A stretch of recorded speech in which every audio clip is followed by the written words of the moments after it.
the very first thing I have to say is the disclaimer. This is just my personal thoughts. I'm not giving medical advice. We want you to consult your physician before embarking on any type of health and weight loss and fasting program, okay? That's the disclaimer. So the first thing, and it's really the most important, is your pursuit of God must be the priority. Your pursuit of God must be the priority. That's the foundation you have to build on. Because I talk to a lot of people in the health and fitness circles, and that's their focus. And it can actually become a god. It can become idolatry, and it's all about the body. And what about if God takes that body? What about if he gets sick? And we are decaying, we are dying on a daily basis. I'm not trying to be negative, but that's the reality is. The body's getting sicker as we get older. So it has to be built on the foundation of God and pursuing God. And then health and fitness become a lifestyle. That's where many people miss it. It's not a quick fix or a 30-day diet or a 60-day program. It's your lifestyle because you're stewarding the health that God has given you. And once you get those two things in order, everything else seems to fall into place. Because I've seen so many people, for those of you who don't know, I worked with 24-Hour Fitness. For about 8 years, I became a district manager. And so I oversaw all the personal training programs, all the weight loss programs. We saw thousands and thousands and thousands of people. You know what works, what doesn't, and why. You begin to really figure out just the basics, and it's really simple. And so I'm going to share with you what those are based on, biblically speaking, too. In the article, I gave you each a verse that will back that up. And I believe it's very important, especially as we get older, to steward this gift that God has given us. And when something happens, you realize just how important health is. When something when something happens to you, and then you realize, okay, I can't go, in our case, minister as well. I can't go to the hospital homes, or I can't be a better husband, a better father. I can't help people. I'm not at church more. And it begins to affect you spiritually speaking too, because the physical affects the spiritual aspect of who we are. There's just no way around it. So I'm going to just get right to the point, and this will take me about 2 hours to really fully exhaust them, but we're going to have you bring them up in Q&A. If you have any questions, Dr. Paul Brillhart and his wife are here. He's become a great friend of mine, so is his wife with Morgan, and just looking at the medical field through a biblical lens. And I think when you can marry the medical aspects with the holistic aspects, because they go together. Luke was a physician. Jesus is called the great physician. How many of you saying, thank God for some things that the medical industry has given us? Many things, from painkillers to antibiotics from time to time. These things have been a blessing. And ironically, though, a lot of things come from nature. Metformin, rapamycin, right? I think one of those was found in the soil of Eastern Ireland. The other one was found in lilac in France. Penicillin comes from amoxicillin from penicillin, which is in the soil, bacteria. So it's amazing that God has given us all these things for healing and health and just taking care of our body. So it's no wonder the world is completely against it. Fast food establishments on every corner. I don't know if I've ever went by Starbucks and there's not been a few cars in line. And so we have to take back our health. We really do. So number one, this is key. You have to embrace simplicity. Embrace simplicity, because the more complex it gets, the harder it gets. I get into how many grams of protein a day are you having, Shane? I'm not really sure. How many 4 ounces, 6 ounces? 8? Guys, I got to keep it simple. Keep it simple. God-given food, primarily living plant food. That's a primary living plant food. If it's living, like this morning, I had a couple eggs with some sprouts that were freshly alfalfa sprouts, broccoli sprouts with avocado, and it's living food along with prioritizing protein.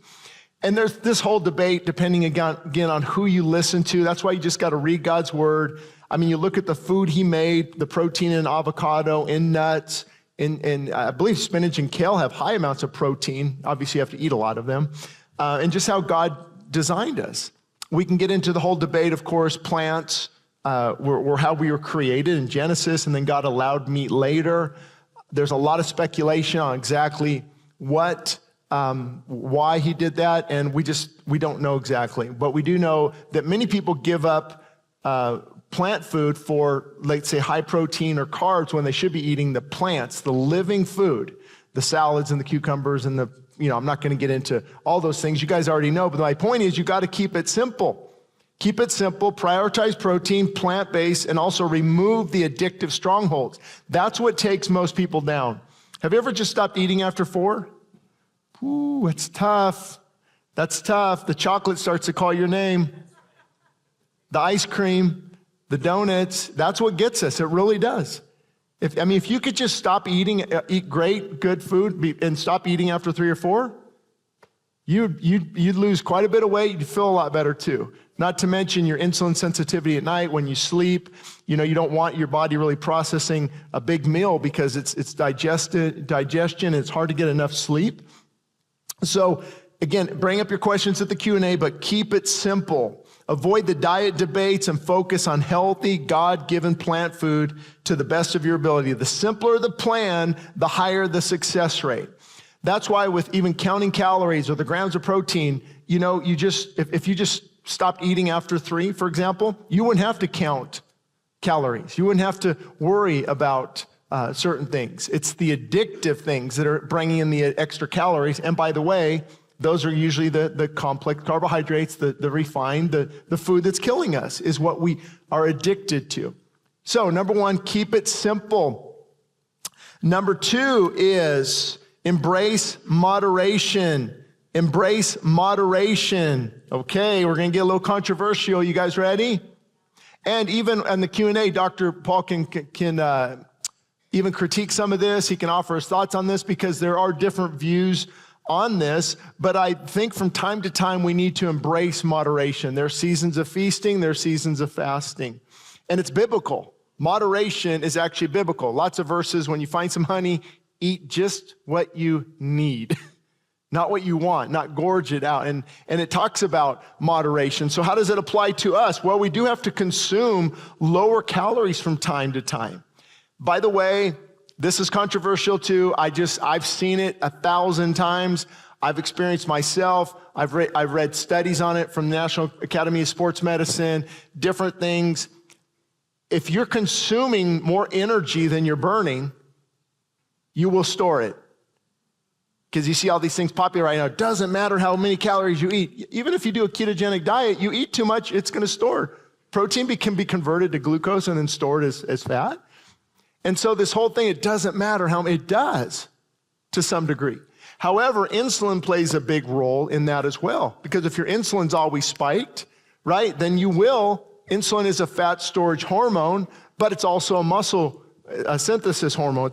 It plays a role in muscle recovery and your muscles growing as well. Insulin is incredible. And what we're hearing, how many of you have heard the insulin resistance? What's happening is we've inundated our body with so much carbohydrates that the cells are basically saying, stop, I'm resisting this. And so the answer is really fasting, better food, but many doctors say, here, take this drug. Or take some more insulin, this little needle right there. And you're actually putting in the problem. Now, of course, if you're type 1, again, I could talk on each one of these points for an hour. But you have to get to the point where you understand it's about moderation. And so I gave you some examples. Maybe you would try a couple low-calorie days. What I try to do, maybe 4 low-calorie days. You don't eat after 2. If these are 4, and then the next day or 2, you have higher calorie days. You're not worried about it. Your body's not getting used to a certain point because your metabolic rate will begin to drop because you're wonderfully designed by God. So as you consume less calories week in, week out, your metabolic rate, the rate by which your body burns calories, does slow down to accommodate the fact that you're taking in less energy. And you can, I think, up to maybe 25% less. Now, to me, that's not a big deal because I know how to get the metabolic rate going again within a week, and you don't live there necessarily. But what happens is many people go there, now they have a lower metabolic rate, if they're not careful, during this time, their muscle has been used, converted, gluconeogenesis, right, where your muscle will be broken down to be used for energy.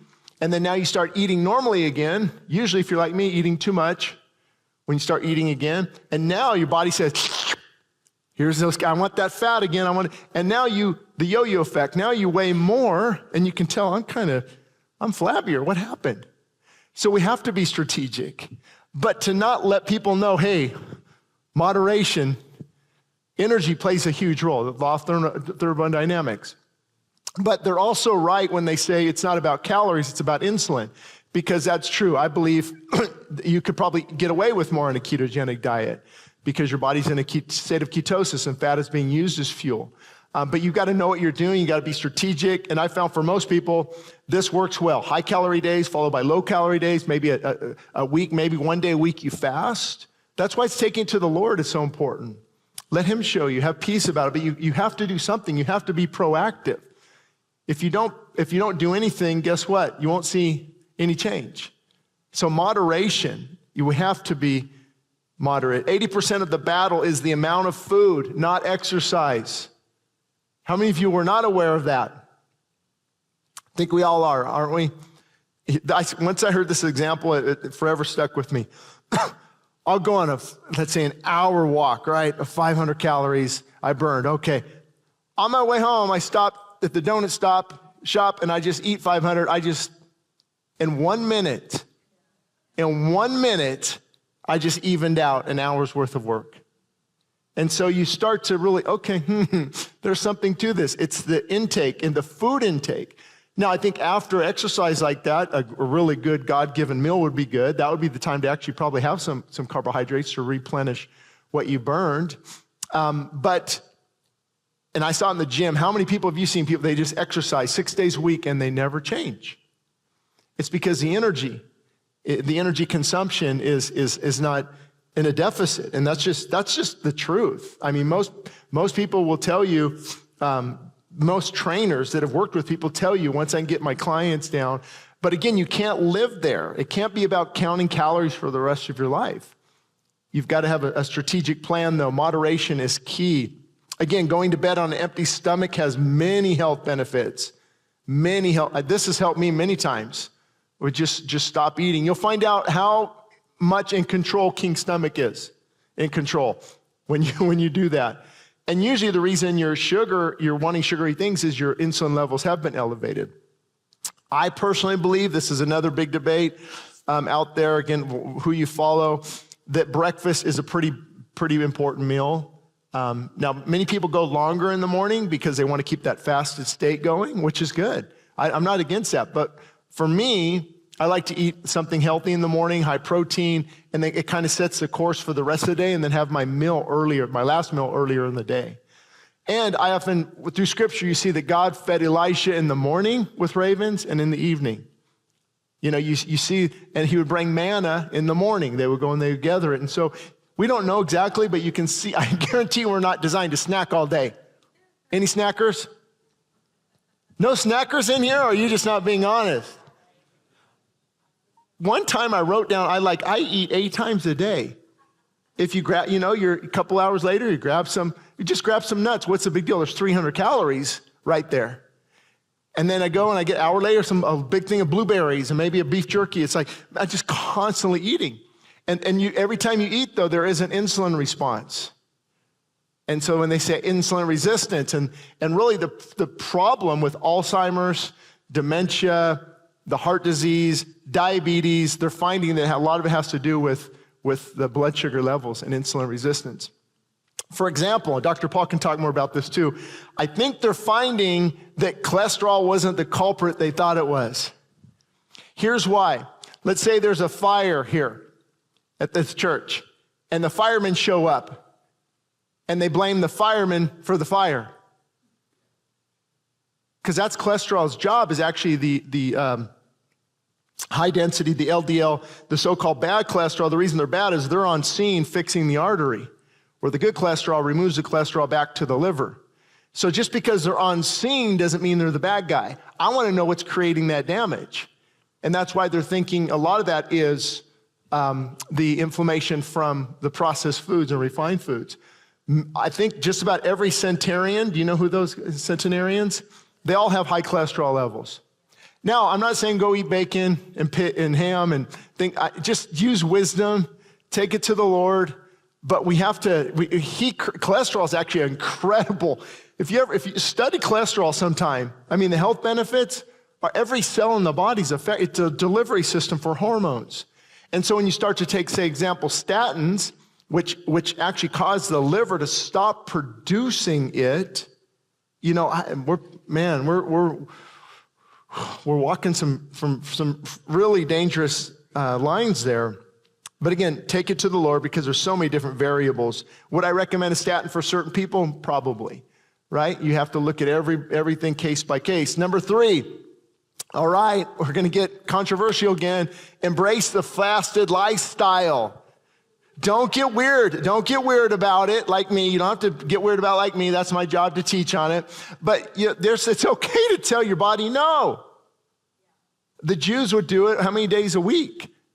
John Wesley had his pastors doing it Wednesdays and Fridays. You don't get caught up on it, like it has to become a legalism and things like that. But it's important. There should be a day a week that you just say, you know what? No.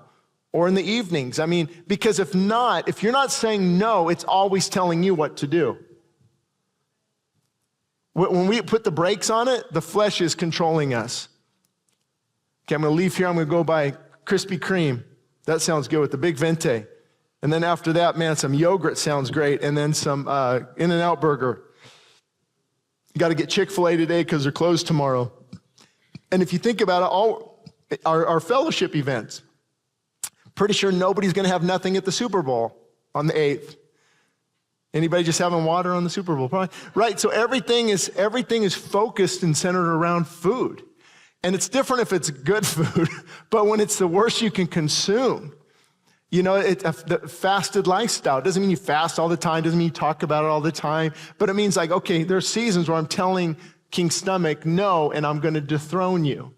And I think biblically speaking, Jesus said, when you fast, not if, when you fast, and what does that mean? How? I don't know, but it's in the same context of when you pray, when you give, when you fast. So I'm kind of leaning on his side that it's between you and the Lord. It should be part of I think it should be part of a believer's lifestyle. Because if you're like me, if it's not, then the flesh is dominating. Eating too much, sleeping too much, staying at home from church too much. Your body will naturally gravitate towards comfort. And that the fasting plays such a role in helping with that. And also I could get into a lot of different things, but fasting has huge physical benefits as well. Do we even have that, Aubrey? Do we have that picture? I don't know if you guys uploaded it, of the first, I think it's one of the most, I don't know what the right word is, a detailed description of a cell in your body. Do we have that?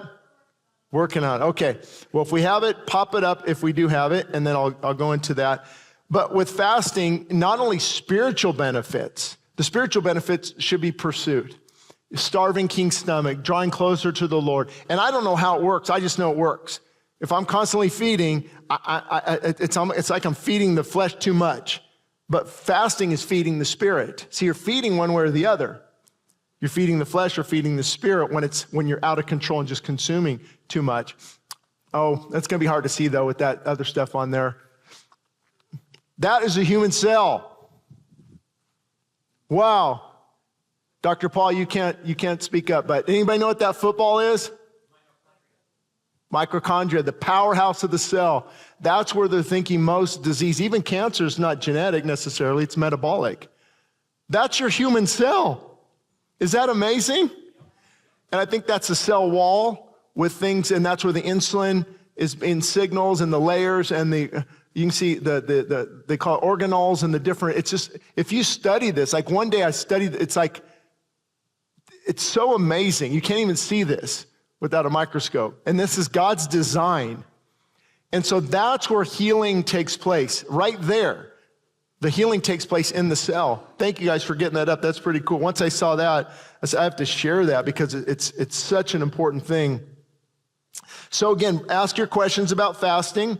But the fourth thing is embrace movement. Embrace movement. The more you move and exercise consistently, the better you'll feel. So I just gave you guys a goal to shoot for, 10,000 steps. It's actually not that hard, but it is if you don't make time for it. Every time I think I'm doing good, I'll look at my phone. I'm like, oh, that's 4,500 steps. Oh my goodness, that's like 2.5 miles. Jesus walked. The disciples walked. You were created to move. And so everything we do now, the phone, social media, TV, is counterproductive of how we were designed. And you actually feel better. You feel better as you're moving, endorphins and serotonin and chemical things that take place. You're getting some sun, vitamin D. Anybody need that right now? And so this movement, it's even biblical because you can get out and do things.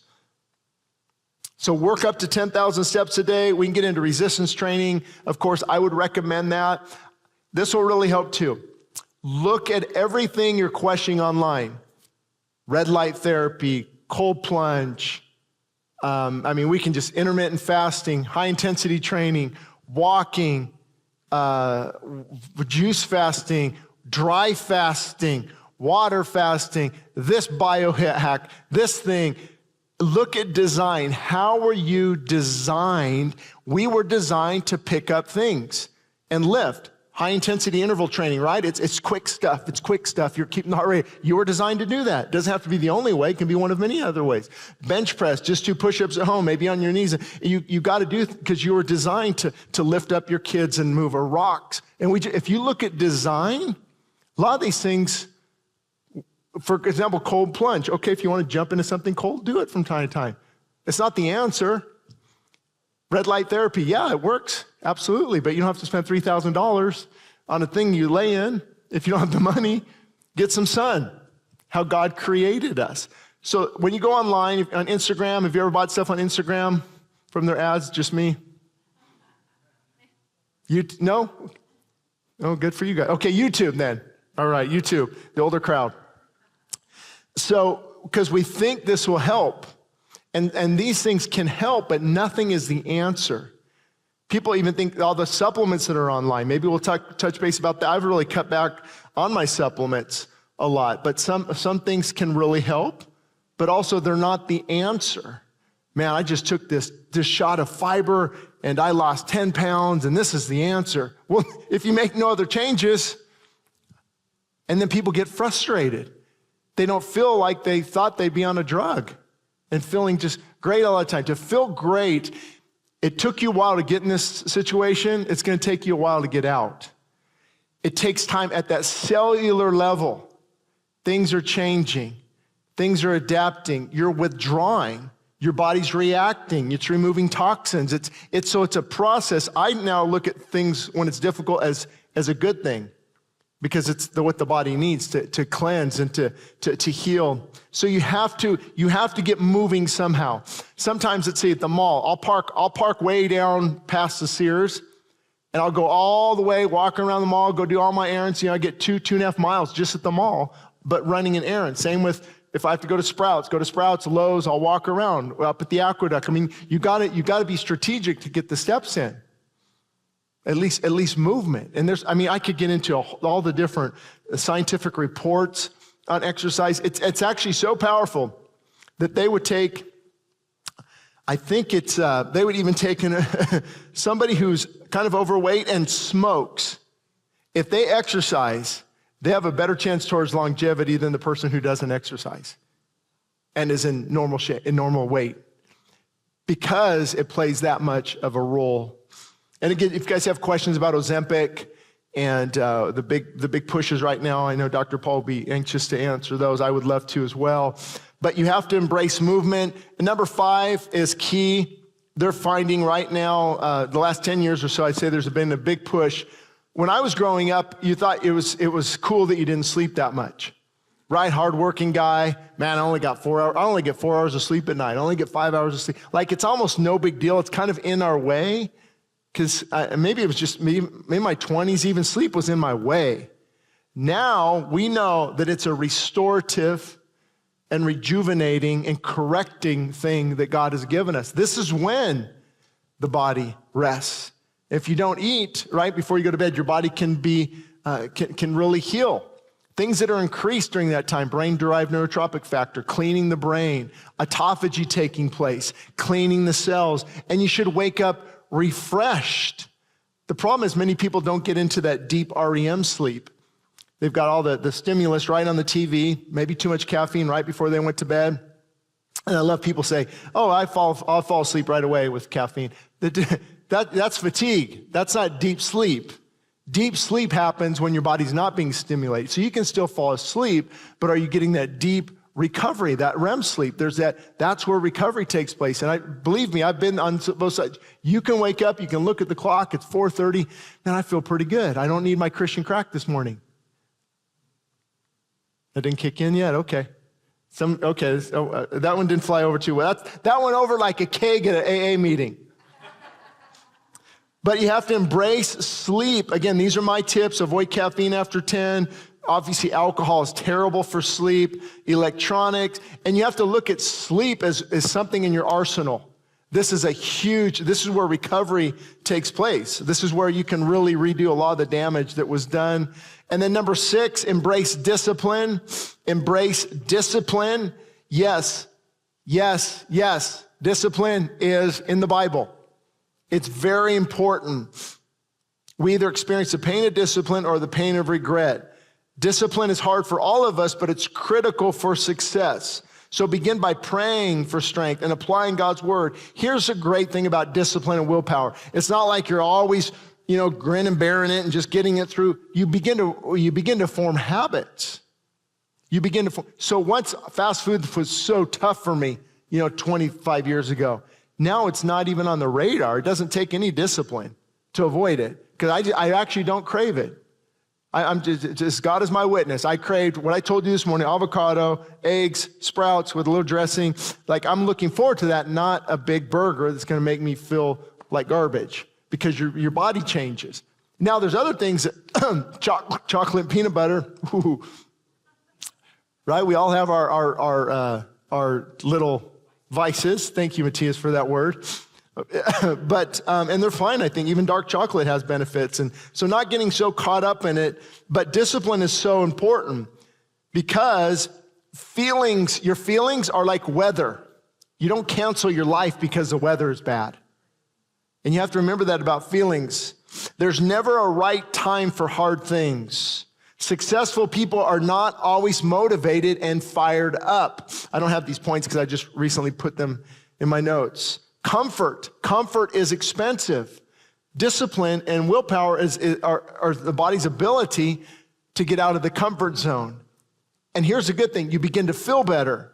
Motivation fuels more motivation. Have you done that? You make the right choice, man. I feel good today. And that right choice needs another right choice. And then here comes the bad choice. Boom. And then we get knocked off course. And then we stay here and wallow in our pity party. But the Bible talks about just getting back up and moving forward, which is obviously the final point of encouragement. Embrace perseverance. Embrace perseverance. Fall forward and get back on track. Don't beat yourself up. Everything I've talked about, don't beat yourself up. Everything I've talked about today, I have messed up. And everything I just told you. Everything, just about. You think I do everything perfectly? Of course not. Nobody does. But it's those who get back up and they fall forward. They persevere. They keep moving forward. So with that said, we're going to have, I don't know if Ray's still in here or one of the guys. I'll bring up that table. And we're going to do the Q&A. I'll have Dr. Paul come up and he can tell you a little bit about himself. Okay. I've been in medicine as a doctor. I'm originally a family physician. I've been in it over 45 years. And the Lord called me into medicine. I didn't want to be a doctor, but he called me in to be a healer. So I went to medical school, learned everything they taught me, and then went out. And in the course of practice, I realized there's a lot of things we don't know. We had no answers for. How did this person get this disease? Well, we don't know, but we have a drug for that. And it really annoyed me that everything was a drug, but we didn't have answers for it. So it seemed kind of natural just to pray and just to ask the Lord, well, why does this person have this, and what do I do? And lo and behold, he answered. And, it's like, go wash in the Jordan 7 times. Well, anyway, I did what he told me to with the patient. The patient got better, and I thought, wow, what else don't I know? Is there more? And one thing led to the next. I was doing things with gastroenterology, with stomach disorders, intestinal stuff. I was doing things with neurological problems. And anyway, it just went into all the fields, and you realized, wow, this is incredible. So he is the great physician. He is the one that designed us. And, just one little thing after another, I started to learn about this incredible vehicle that we have. And I realized, oh my gosh, we are the pinnacle of God's creation. Is there anything more complex than us? I mean, we actually have the human brain, and nothing can compare to it. And we're still figuring out things. And there were a lot of things that I was taught that the science was established, it was concrete, and I was indoctrinated into the dogma of modern medicine. But I am a healer, and I'm a healer for the Lord. So he's the first one I go to for answers on all this. So that was a while ago. But anyway, getting back to the vehicle analogy, when you think about it, how many cells do we have in our body? We have 10, 30 trillion cells. You can't count that high. That number is so big, you could spend your entire lifetime since the moment you were conceived, and you would never get a fraction of that number. So that's how many cells we have. Inside each one of those, we have hundreds, usually thousands of those mitochondria, those little footballs. And they are producing energy. And they started producing energy from the moment you were conceived. Lickety-split. And since I've been sitting in here, my body has made enough of those little ATP molecules that the mitochondria make. Now, this is just one little molecule, but it would take a lot. I could have 1 billion right there. Well, I've just created more than my body weight in ATP. Okay, so that's a lot. That's a number greater than we can conceive. And it's happening not at the speed of light, but pretty close. It's the speed of electricity, because we run on electricity, and those mitochondria are shooting that stuff out so fast. When you breathe, you're breathing in oxygen, right? What do you do with it? Oh, I don't know. Oh, well, it goes into your blood. It gets carried through the blood. It's carried on the red blood cells. It goes into the cells, and then it's going right to the mitochondria. The prime reason, this is what oxygen does. It goes in and it sucks one electron off, and it ends up eventually exiting the cell as CO2. You blow that out. The plants take it in, water, they put out oxygen, we breathe that in, and that's how it works. But we're using that oxygen for one purpose. We are not like those vehicles out in the parking lot. They are kind of like us, but on a very small scale. Of those trillions of cells with thousands of trillions of mitochondria, those are internal combustion engines. You're taking hydrocarbons and carbohydrates, it's carbon, hydrogen, both from CO2 and water, and the plants are taking the energy from the sun and converting it into those things. So now we have hydrocarbons, oils, fats, and we have carbohydrates. Those are starches and sugars. And we take those into our bodies, and then we're going to burn them but we have to convert them into that ATP. So at the end of this big, long, complex factory, we have this electron transport cannon, and it shoots it out. And that's why we're alive. At the very end of that, there's one little area where oxygen sucks that electron. And electrons are nothing more than the electricity coming out of your socket here. That's all it is. But it's just pulling one electron off, and that's it. And we're blowing it out. Okay? And we think, well, if you stop breathing, you die. Why do you die? It's not because so much the oxygen, that's true, but the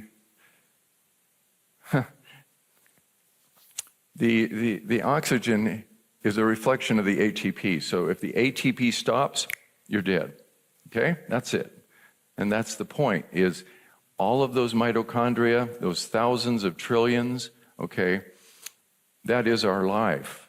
So everything about health, every disease, and you mentioned cancer, okay? Cancer is mutated mitochondria. Now, there's a lot of various factors that cause that, but cancers don't operate right, and their mitochondria are sick and mutated.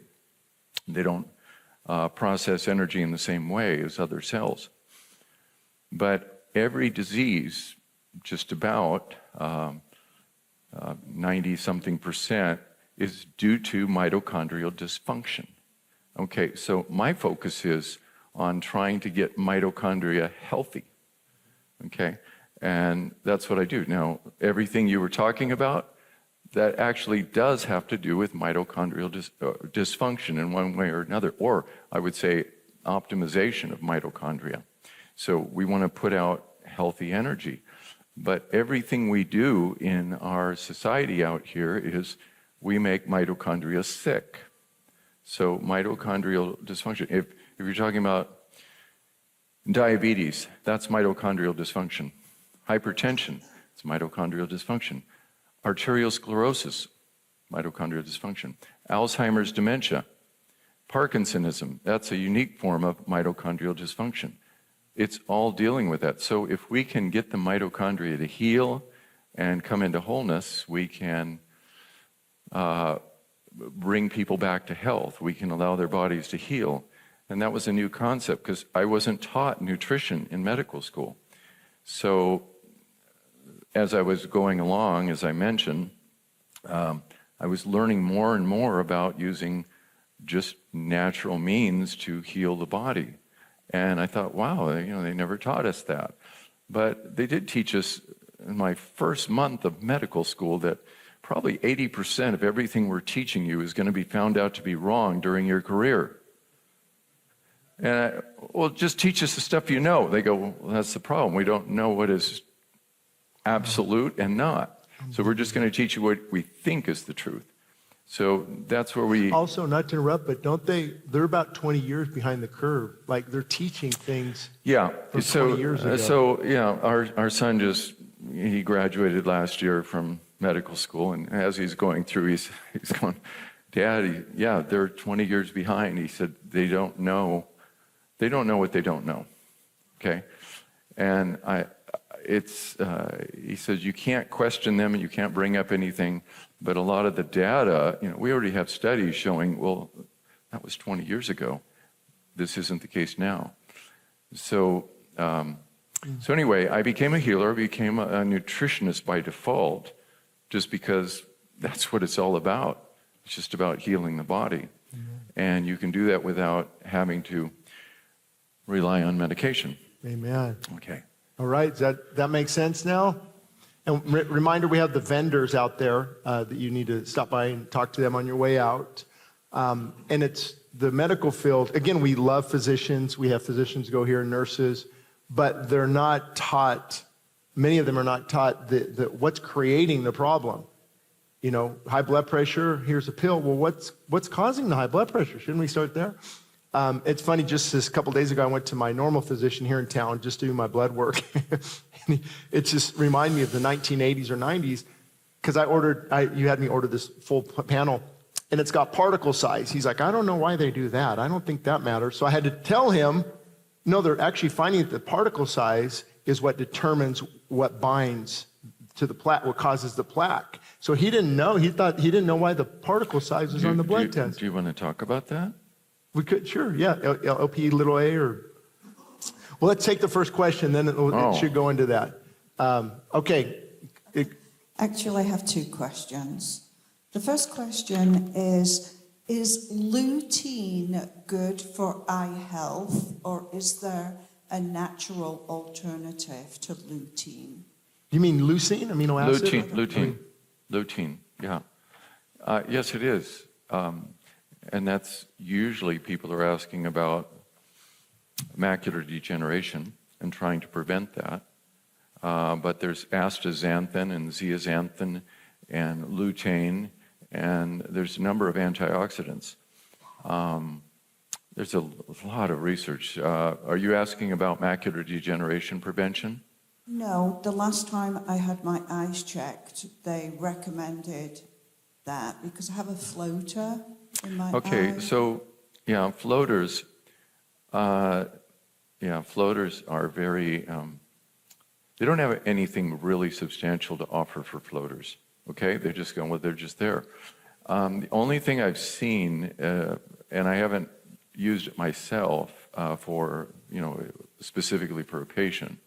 It's not something that people complain about a lot, but it's DMSO, and that's very controversial, and most practitioners are not going to be aware of it. And my gosh, that's opening up a can of worms. But I've seen many other doctors report that the floaters disappeared in these patients. They weren't expecting it.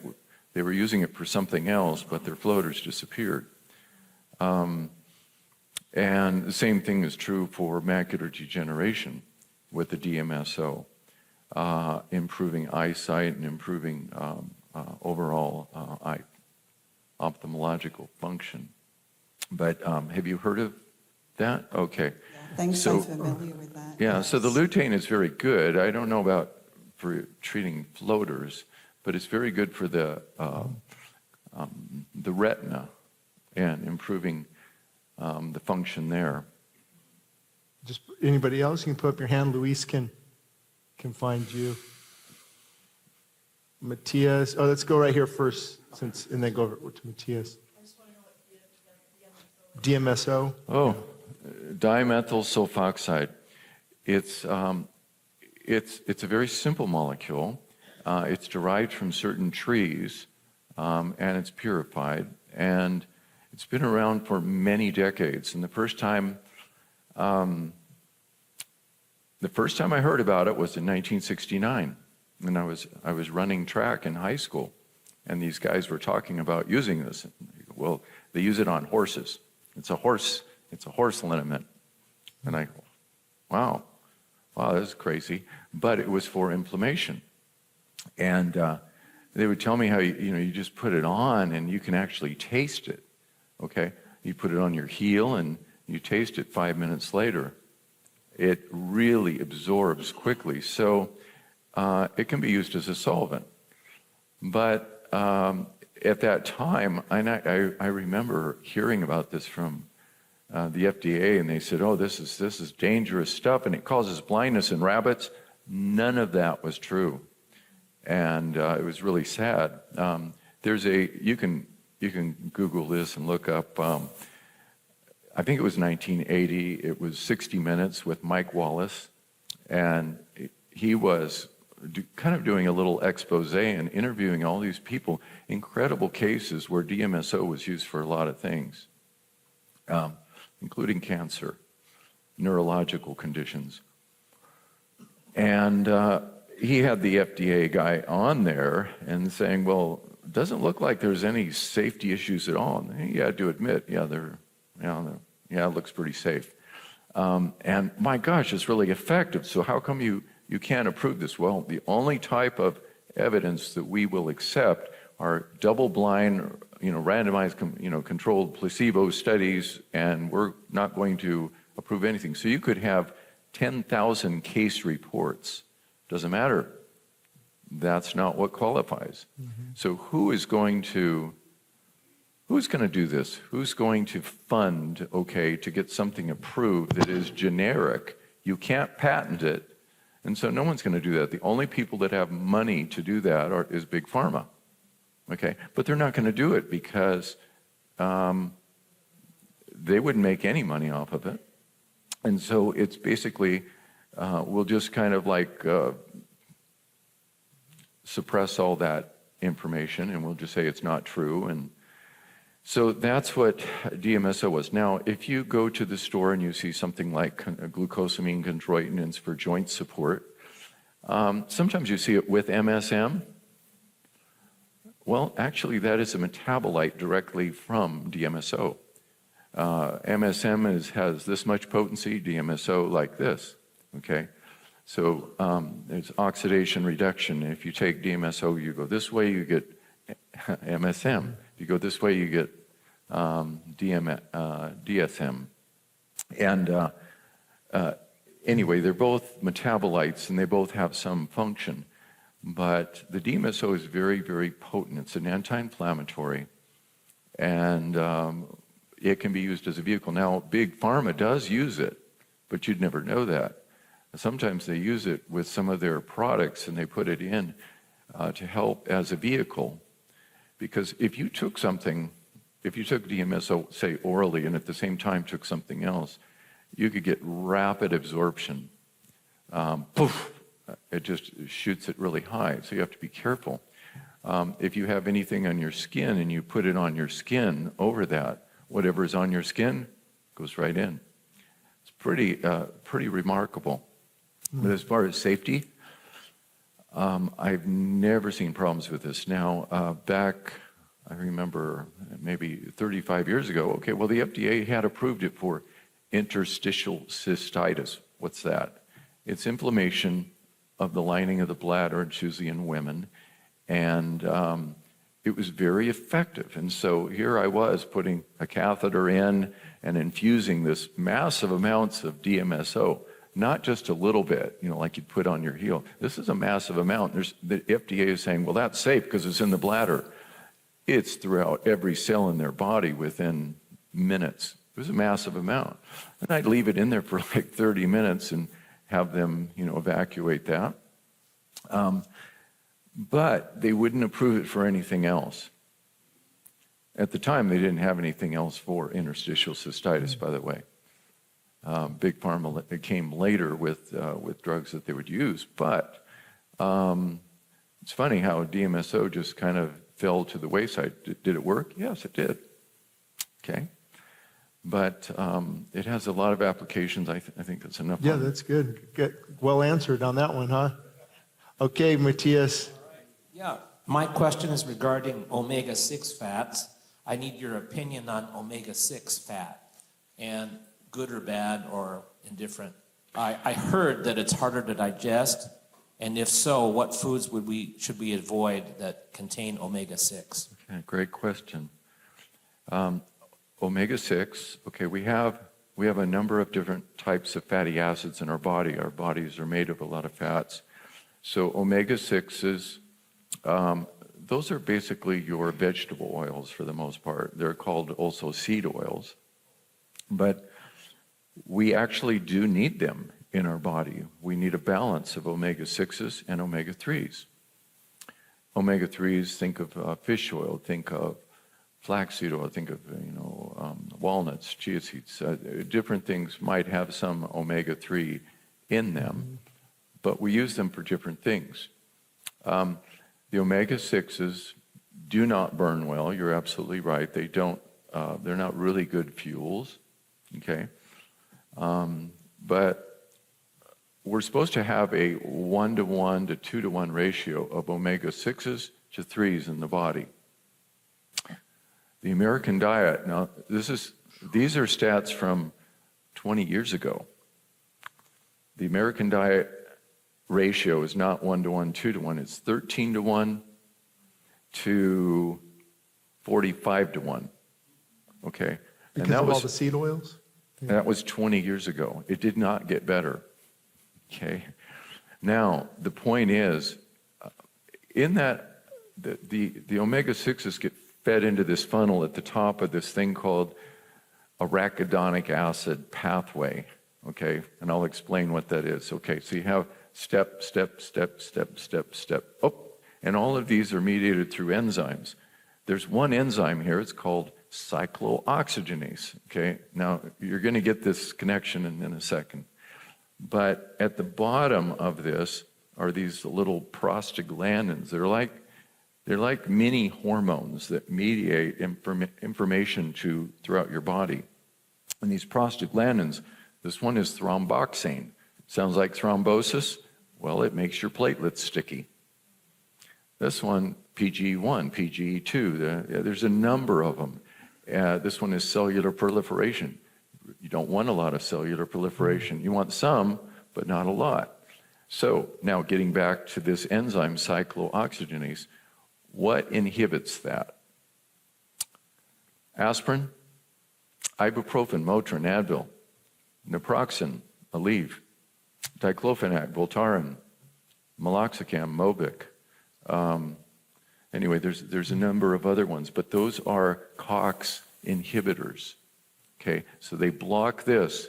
So you take aspirin, you block that, and you get less thromboxane. So your platelets are less sticky. It doesn't thin your blood out. It just makes your platelets a little less sticky. Okay, well, what about this one, PG1? Oh, I took 2 aspirin and my headache went away. Or I took ibuprofen. Same thing, it blocks that. And all of a sudden, oh, because you have less PGE1 here, well, all of a sudden your pain is gone. Okay, well, what about this one? Oh, that's inflammation. You take a high enough dose, you're going to decrease certain inflammatory pathways. Not all inflammation, just a certain one. It's a very complex highway. So over here on the omega-3 side, you have prostaglandins that do just the opposite. This one makes your platelets less sticky. This one decreases pain. This one decreases inflammation. In fact, a lot of people that are on these anti-inflammatories here, it's just like a perpetuating system where they never downregulate the inflammation. Okay, but now they have these really, they're kind of expensive. They're modulators of the inflammation to downregulate that. And what it is nothing more than high-dose purified fish oil, these molecules. And the omega-3s will balance that out. So the omega-3s are involved with your brain, okay? Your brain is about 60% fat, and you need the omega-3s. You need it in, they put it in infant formula. Well, it's in mother's milk. It's very, very important. So if we have this imbalance, the whole American diet is nothing more than inflammatory foods, because you asked the question about these seed oils, okay, and how important it is to moderate that. As I said, we need some, but we get way too many of them. So we have canola oil, okay, not so good, highly processed. Canola oil comes from Canadian oil low acid. That's what the name canola means. And low acid, it's a russic acid that's in the rapeseed plant that is very toxic to the human body. So they found a way of decreasing the 40% of russic acid down to maybe 4%. And it's not so, it's tolerable. Some people, they can't tolerate even that. But it's not a great oil. And then you get into the other one, soybean. And then you get into corn, and then Safflower, sunflower. So the bottom line would be the best oils would be the natural olive oil, avocado. Yes, okay. tallow. And not to say that, you can't have, you can't eat sunflower seeds. Didn't say that. We were talking about balance, okay? But because the government and big ag, big food, they promoted this heavily, and they went into a big thing about the healthy soybeans. And this is back, I don't know if some of you maybe remember back in the 70s. It's the health food. Well, they infiltrated the nutrition industry and kind of like seeded people with this idea that it was really healthy. It wasn't really healthy. And so it got into everything, and they promoted, we have, I don't know how much we produce in the world, but we have so much of these grains. We have soybean, and we have corn, and of course there's the wheat too, but it's not an oil, but we are producing these things, so we've got to use them. And so they put them into the food, and that's one of the influencers for the food pyramid we had. Now recently they just made those changes, and they said we're going to kind of shift this around to have it science-based. Well, it wasn't science-based? Not really. It really wasn't. It was money-based. Money-based. Yeah. Another question, Raji? Actually 3, but they're quick. Your thoughts about methylene blue, your thoughts about products and devices that claim to stimulate stem cell production, and your opinion on vitamin infusion therapy. So her first Wow. question was on methylene blue. Methylene blue's been around 1940s. It's a Okay. fabric dye that they found out. Oh, had some no, great- it goes back 100 years. Wow. It goes back over, 100. It's a blue dye. It was in the 1800s, actually, but it's a blue dye. I don't know. As far as I know, I mean, they could have even used it for the original Levi's. I don't know, but it works. Okay, a very interesting molecule, but it works at the level of the mitochondria. Okay, and there's a lot of great doctors and people that have experience with it, and I've listened to all of them, and there may be something substantial there, and then there may be not. Okay, so I've listened to both sides, and I know the science. I think that the application is not just for the general person just to take it when, I'm just going to take methylene blue and it'll help me. I think that it seems to be more applicable to people that actually have disease states, that it actually helps. And it's on the level of the mitochondria in that electron transport cannon that I mentioned. Does it have to do with serotonin too? Or it's like a chemical reaction to feel good and I don't know about that. serotonin uptake? I can't comment on that, but it everything has to do with the mitochondrial function, and it can use actually be wisdom. used. It's kind of helping that electron transport pathway. It actually helps it. Okay, but I will say there's some big question marks, whether that's good in someone that's already healthy as opposed to someone that is sick, because certain things work differently. Yeah. Those things.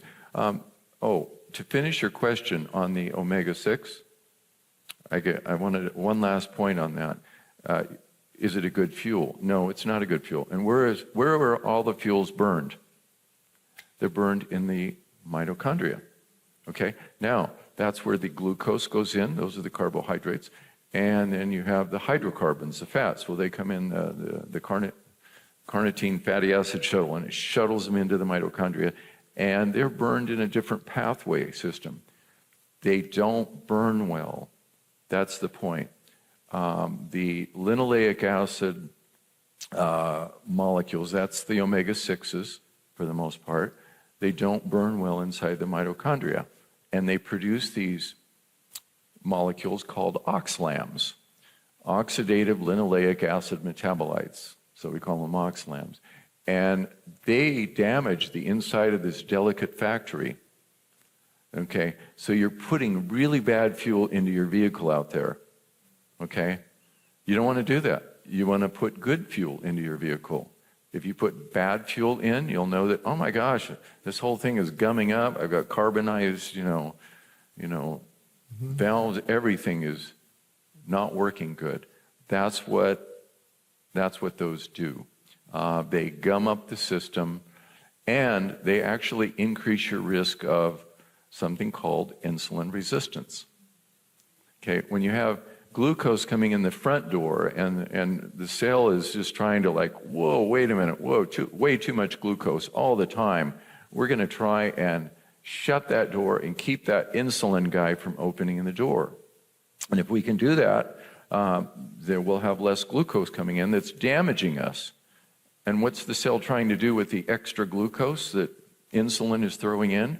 We'll shove it out the side door. Insulin will convert it into triglycerides and put it into the fat cells or into the liver cells. Not good. So that's happening over on that end. On the back end with the omega-6s, they're coming in, they're not burning well, and they end up damaging it. So now the factory can't produce any energy. So that means whatever insulin resistance you had from the carbs coming in, now you're actually making even harder. Okay, so that means your insulin resistance is going to go up even more. Okay, you can't burn it. So when I first heard that, I said, "Whoa, fats causing insulin resistance?" So I had to look at the science and the research, and I found out, whoa, it's true, and it explains it perfectly why that would be the case. Now, fats that burn well in the mitochondria, some do better. MCT oil, Multitriglyceride. capric, caprylic, caproic acid. It's coconut oil, and those are medium chain triglycerides, and you can take a little dose of that in. You put they have keto creamers like that, but you can measure actually ketone levels within like 2 hours of consuming that. Well, that's crazy. To get ketones, you have to burn a fat molecule, and that's what's at the end of that. And so that means that is being utilized rapidly and producing those ketones. So I think that's interesting. So not that you have to do nothing but MCT oil. I'm just saying there's a balance. Oh, for sure. Okay, with all of those things. What was the other one? I didn't understand that. I didn't get to the other one yet. Methylene blue, stem cell. Yeah, what was after stem cell. Oh, products that promote stem cell. You want stem cells? I'll tell you what you do. Fasting. You do a 4-day water fast. Not short of 4 days, just 4 days. At the end of 4 days, you will actually get a stem cell release. Whoa, it's free. Okay. Now, if you go an extra 2 days, six days complete, you actually get another there's another oomph. I don't know why it works out that way, but I know if you go short of 4 days, you don't get that. True, yeah. So, and what was the other one, Raji?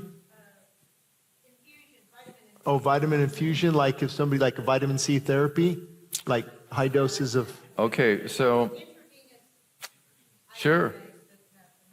Vitamin C is promising. Okay, right? so this goes back many decades. It goes back to Linus Pauling. When you're doing, we'll talk about vitamin C. So vitamin C, people talk about it as being an antioxidant. When you're doing intravenous vitamin C, it is not an antioxidant at all. It is a pro-oxidant. Okay, it's just the opposite. Well, no, it's not necessarily bad.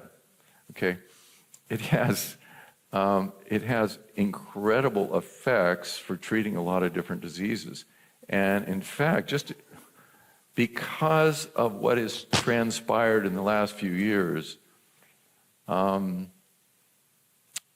traditional medicine has had a little bit of difficulty keeping the lid on some of this other stuff, and there's a lot of research that's being released. Well, they tried to release it before, but it was always kind of, So now people are hearing more and more about this. This is actually, there's actually real science behind it, and the high dose vitamin C is a very useful adjunct for treating cancer. Okay, and Yeah, the cancer cells do not do well with this. Okay, so there's just a lot of very high-powered studies out there. There's too much literature to quote. It's there, but it's slowly coming out. There's nothing illegal about doing IVC. It's just the question, oh, does it do anything? Oh, it doesn't do anything. No, it does. And this is even coming, out of the Institutes of Health and other large medical centers. Yeah. So anyway, that's vitamin C. There's a number of other things. There's IV glutathione, or there's others. Yeah, with cancer, it's so hard because there's not a one-size-fits-all approach. What's causing it? Walter Longo here at USC's got a lot of research on fasting with chemotherapy, but he uses very low dosages of chemo to get the cancer cells, which are obviously the weaker cells already, and then the fasting strengthens the good cells. That's his approach. But what happened, if you go against the standard care of medicine, you could lose your license. I'll talk to dentists who don't think root canals are a good idea, but they can't tell you that. Or doctors who know they can't, give the shot. Let's just say that so we don't get banned from YouTube. But they can't tell you that because it's such it's a money-driven industry too. That it's really not after health. You have to be concerned about your health. You have to be the doctor and take it to the Lord and use wisdom. Yeah, and that's a very strong point as far as like IVC. Well, it's not a panacea for all cancer. Every cancer is very unique and different, but they're finding different combinations. It's not just a one treatment approach. It's multifaceted and multi-pronged. And that's one of the problems, with our system in interpreting something. Well, they're going to test this one treatment just by itself, and they'll say, well, that didn't work. But some of these centers have actually put together like a 5-prong approach for treating this cancer, and their results were like through the roof. But they said, yeah, that's really good, but which one was it that cured them? And well, it was all of them. Well, no, we can't go along with that. In fact, I was reading a study just last week, and they said they wouldn't publish it because of that. They wouldn't publish it. And also why it gets challenging on the plant-based animal product, that's a whole nother debate. Animal product, it produces high levels of IGF-1, insulin-like growth factor 1, which will grow cancer. So will mTOR, mammalian targeted rapamycin. Those increase with animal-based, but then plant-based only, and you've got insulin resistance, too many carbs, and one of the main sources of fuel for cancer, I believe, is glucose. And so that's why ketogenic diets are showing pretty helpful for cancer, because it's glutathione and glucose are main 2 fuel sources. You actually starve with a ketogenic type diet, and so maybe that could work. With regards to that, it's known as the Warburg effect, in which cancer cells can't they don't use oxygen, they don't use the mitochondria the same way, and so fermentation. And so the cancer cells, they use glycolysis. It's out in the cell itself. Well, it's a very, very inefficient way of producing energy, but they don't require oxygen. The oxygen goes to the mitochondria. They don't want to rely on that because they want to do what they want. They want to go where they want, and so there's no oxygen being used. So it's just cancer. When they do a PET scan to see if someone has cancer that's spread, what is that? It's a fluorinated glucose molecule. It's a dextrose. And they'll see where all these things light up. Why would those light up with cancer? Because the cancer consumes if our cells are consuming this much of glucose, cancer cells are like just sucking it in because that's their food. Well, then you just cut out the carbs and that'll be it. Now they have a backdoor approach. they actually can burn some fats, okay, just to keep alive, and they will. And so you can, you could starve them for a while, and as soon as you Eat again. yeah, and then all of a sudden, they're back. Yeah, and that's why a lot of times, I've met with lots of people here over the years. You pray, they have chemo or whatever, and hey, it's gone, but then it comes back pretty strong, pretty intense. Yeah. Because it wasn't fully dealt with. It was not that you can sometimes. Yeah, that's one of the problems, with our whole cancer treatment system is, we'll use chemo, we'll poison, we'll irradiate, okay, and then we'll slash, we may cut it out, okay, and they all have everything has their place, but the chemo, every chemo is different. Some chemo is actually could be beneficial in low dose in certain applications. Other ones, the success rate that they have is horrible. It's very, very low. And they're not telling the patient, but they say, well, we don't have anything else to offer. So it destroys the patient's immune system. Okay, but there are so many different ways within the field of oncology, and most of my oncology friends, their hands are kind of tied. And some of them have developed, ways of combining conventional chemo with other alternatives and using low dose. And in fact, what you were talking about with the fasting, because I put it in my book, I put my patients on 4 days prior to chemo treatments, and it strengthens, it gets all of your healthy cells robust, okay? And at the same time, during a fast, those cancer cells are just like, we're just barely surviving, we're barely surviving. And then the chemo comes in. Okay, and then the chemo comes in, and your healthy cells they already have this antioxidant built up support, and the chemo doesn't affect them. And the cancer cells are, no, and they're already in a weakened state. So we get an increased kill rate, and we mitigate all the side effects from the chemo. Now, I've had patients do that, and they're going, wow, I didn't have any kind of problem at all. And after their, 3 chemo treatments, they decided, maybe it was just, I don't really need this. So they didn't do it, and they were like so sick. And I've seen that time and again. But it's true. Walter Longo, yeah. Walter And Longo, yeah. there's got to be a desire, because I probably sent that YouTube video to a dozen people starting chemo, and nobody wants, that's too hard. I'm like, guys, you're going through, that's too hard, 4 days to water fast? Yeah. When your health's on there? I'd say your chemo is about right, and then they have you sitting there drinking a milkshake while you're taking Yeah, it's like, yeah.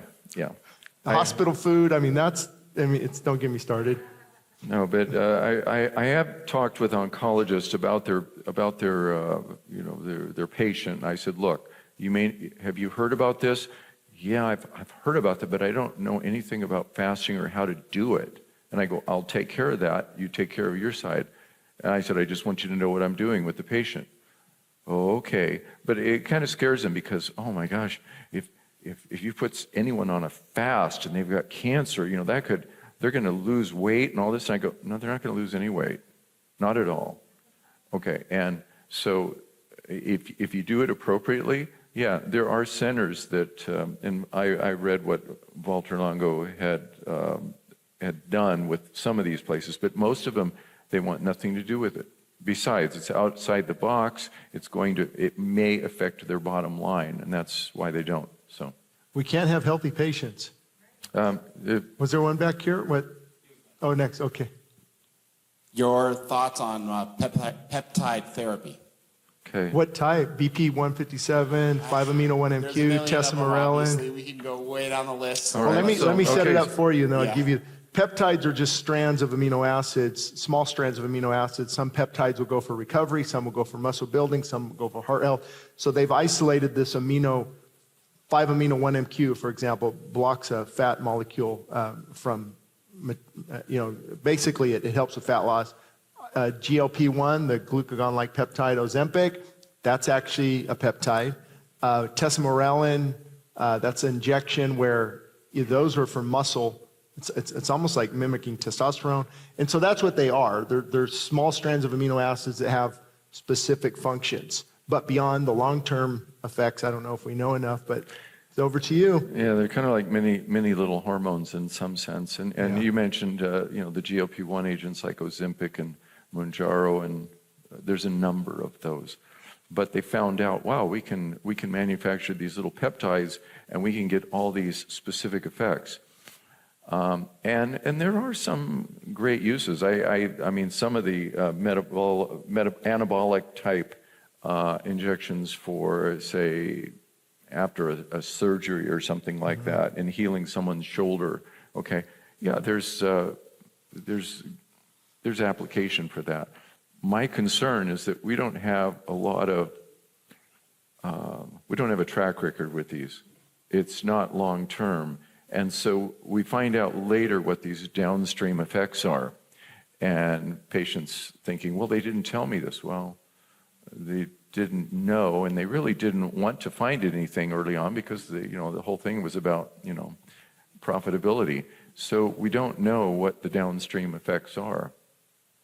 Yeah, I would add, it's one of those things where some things are beneficial, like even TRT, testosterone replacement therapy but if you can get the person off of alcohol, losing weight, sleeping better, and eating better, they'll raise their testosterone levels on their own. And the difference with testosterone is you put a synthetic hormone inside your body that shuts down your own production of testosterone. The peptide more complements what's already going on, and it'll cause your hormone to respond. But I agree, you don't know the long term. Yeah, and I have had patients, and I've told them, yes, go ahead, you can use this. This is a short-term thing. With the GLP-1 agents, because that's just like crazy. That's the biggest example.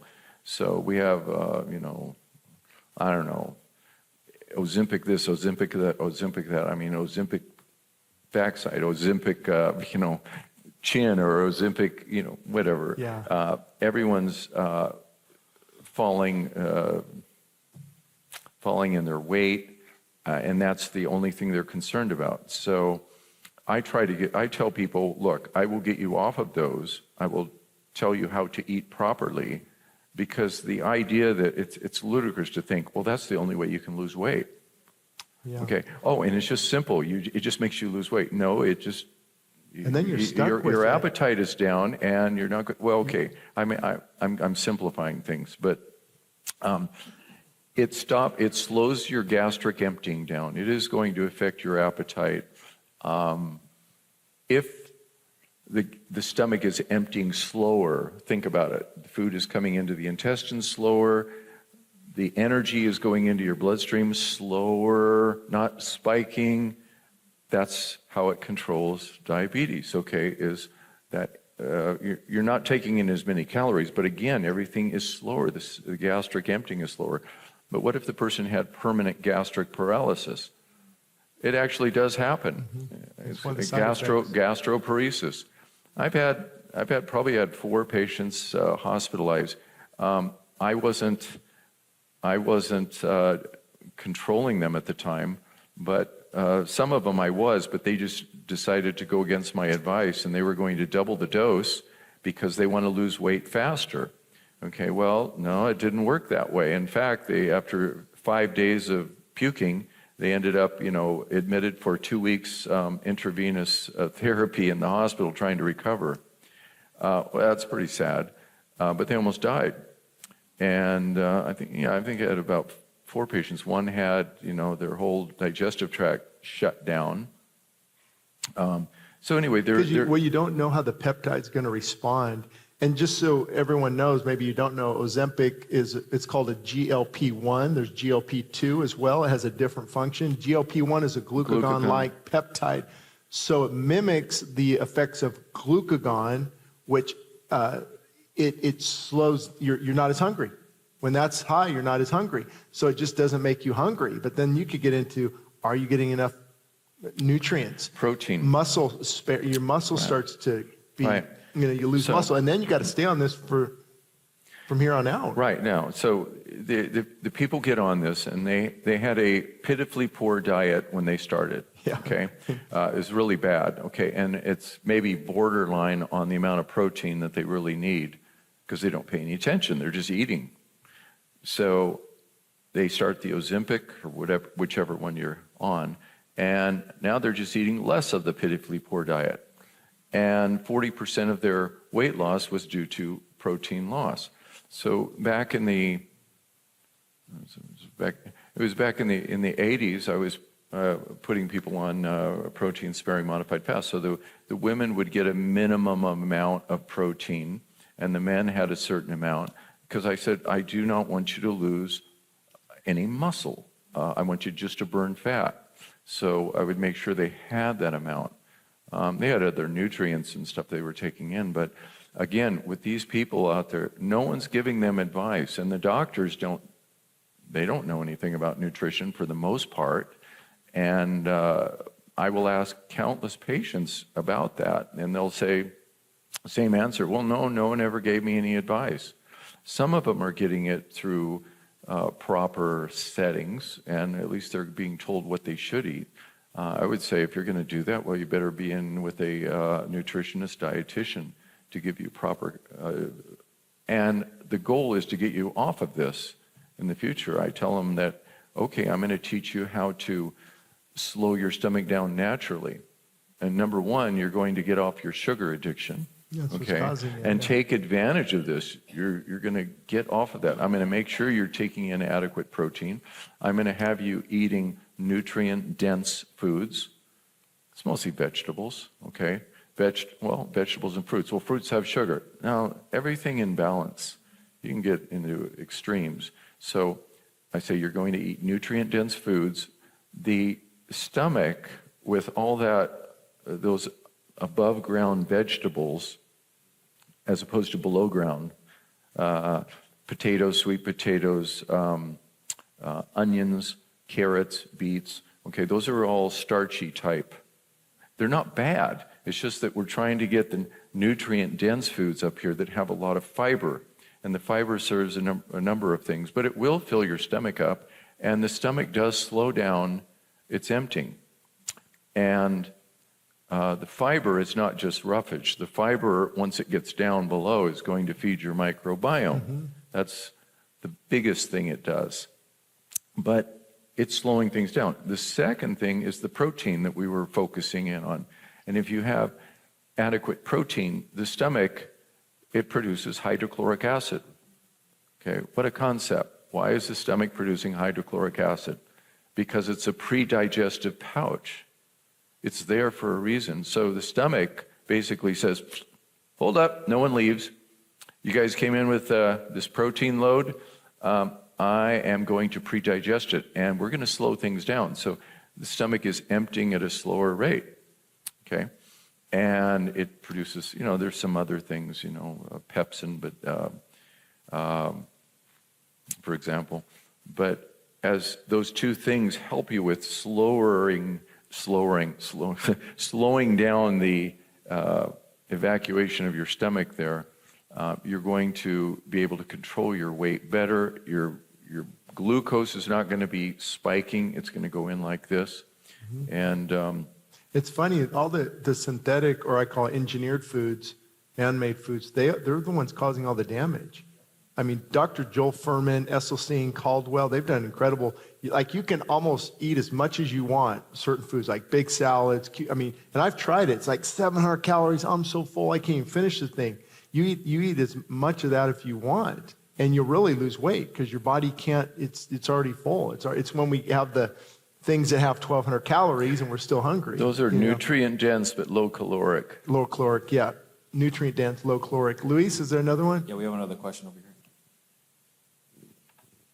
Thank you for coming, and I maybe want to meet with you afterward to see if you're available on a one-on-one.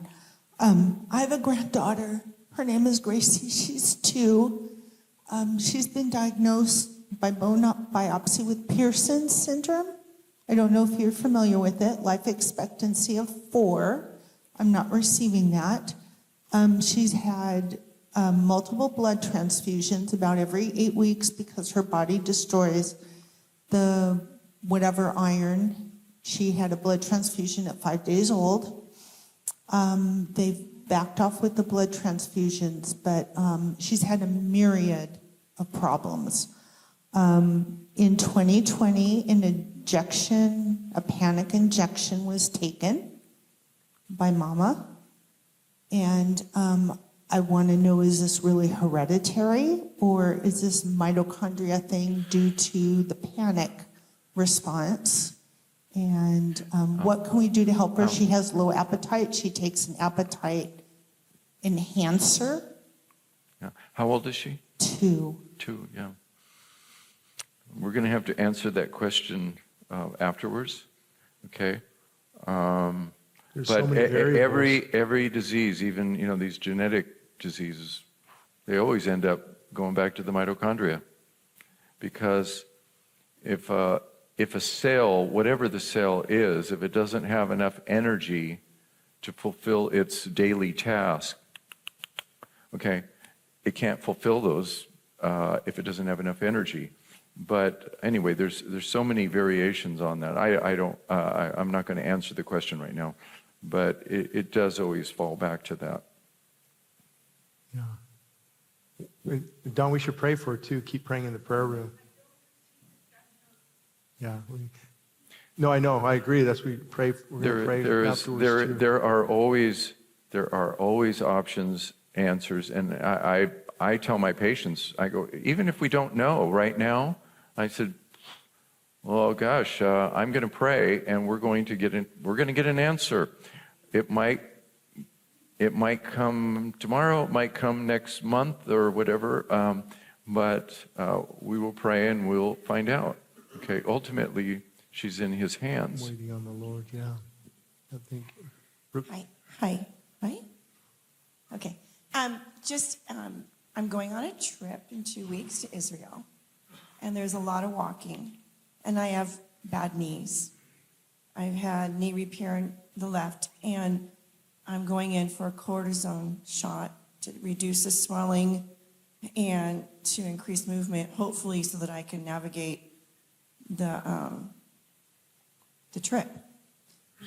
I've heard someone mentioned the peptide therapy for possibly knee repair.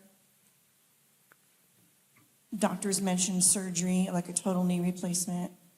So I'm wondering, I'm kind of wondering where I should go, what I should do, even with the cortisone shot. Do you have bone on bone? Yes, on the left knee. So I'm getting the cortisone shot right after I leave here. But they suggested, and I've had it before, and it did reduce the swelling. I've had significant swelling, which reduces my movement. Yeah. Well, you asked bone on bone because the peptide BP 157 or whatever it is can't really heal bone on bone. That's the main thing. It's the question is whether there's any cartilage left, but I can't really give medical advice, but I will answer your question a little bit indirectly later.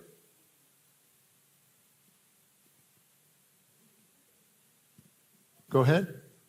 Can you take metformin if you don't have type 2 diabetes as a vitamin? Yeah, a lot of the big health craze right now is to take metformin as a longevity supplement but these guys want to live forever. I think there are better ways than the metformin. It does. Guess where it works? Mitochondria. Yeah. Same thing with berberine. Oh yeah. Okay. That's a natural. Okay, there's a lot of uses for metformin, even berberine, and some some oncology centers actually combine that as part of their treatment because it has useful effects. As I was saying, the cancer has mitochondrial problems, but the metformin and agents like berberine, they do have actions, but again, does it help someone that is healthy and metabolically sound? Usually I'm using metformin for metabolic dysfunction, okay? And how do I cure it? Diet. And what else? Diet. Yeah. And what else? Yeah. And it might not be in your case, but so many people are looking for that magic, so I don't have to change anything. Can I take this? Can I take this? Are you talking about like Brian, like those social media guys that all are taking it as a health benefit? Okay. She asked. Questions up here? We had one Oh back boy, here a lot as of well. questions. I'm trying to go by order. If you guys want, you could stand up and just go back there, and then that way. Yeah, you touched on the question I had just right now, the supplement berberine, your thoughts on that for glucose control and sugar cravings. And then my second question was, what are your thoughts on the carnivore diet? Berberine, like just elaborate a little bit on berberine. Berberine. And then did he say carnivore? Carnivore diet, yeah. Okay. All right. I have thoughts on that. Okay, well, the berberine it has actions very similar to metformin. They both come from plants. They both have actions on the mitochondria, and it can be used to help with some insulin resistance in people that are having it. Again, getting back to the foundation of everything, you start off with nutrition. You start off with healthy eating. In our medical system, food and nutrition is given, it's lip service. And if the doctor is going to give any nutrition advice, he's going to say, I want you to see a dietitian. And that's about it, which is sad. And I use berberine? Yes, I do. And some people will say, well, I'm not going to use metformin because that's a drug. I go, well, everything's kind of a drug, but that they both come from plants. Mm-hmm. And I'm not going to just put someone on it for no good reason, but I will reverse their insulin resistance. I've had people from, if you know anything about A1C, what that level is, normal is 4.8 to 5.6. I've had people that were circling the planet, their level was so high, 13 something, and coming all the way down to 5.8 and actually going into non-pre-diabetic. Pre-diabetes is 5.7 to 6.4. Well, they made it all the way down from out there down to here, mostly through just teaching them how to eat right. And that's the foundation. And if I need to use a little berberine, I use it. If I use metformin, that's fine. Other things, natural agents that help with sugar control, gosh, even cinnamon, 1,000 milligram capsule of cinnamon, starting off at that dose, that's fine. That also helps with stabilizing sugar levels. Chromium picolinate. It's not for treating diabetes, it's just an adjunct. It doesn't replace proper eating. And just teaching people how to eat natural whole foods. It seems ludicrous that someone like myself is telling people just eat natural food and that's it. So now it can springboard into the next part of that is the carnivore. Oh. So I'll give my thoughts and then Dr. Paul. Go ahead. Anytime, biblically speaking, we're allowed plants, and 1,500 years later, after the flood, God said, now I give you the beasts of the field just like I gave you the plants. And so, of course, you hear the testimonies online. I've talked to people who have amazing results from carnivore. The reason is, number one is they're losing weight, and they're feeling better because they're in a state of ketosis. And ketosis can, your brain loves ketone bodies. And your carbohydrates, especially the wrong sources, are causing a lot of our problems. So you're getting rid of all the bad food. I'd like to see somebody who's really eating healthy on plant-based and doing great, have them switch to carnivore. I'd like to see how much better they feel. But it's normally people coming off of standard American diet, And so you get your body into ketosis. You are eating God-given food, just meat. And so your body's going to be able to utilize it a lot better than the carbs.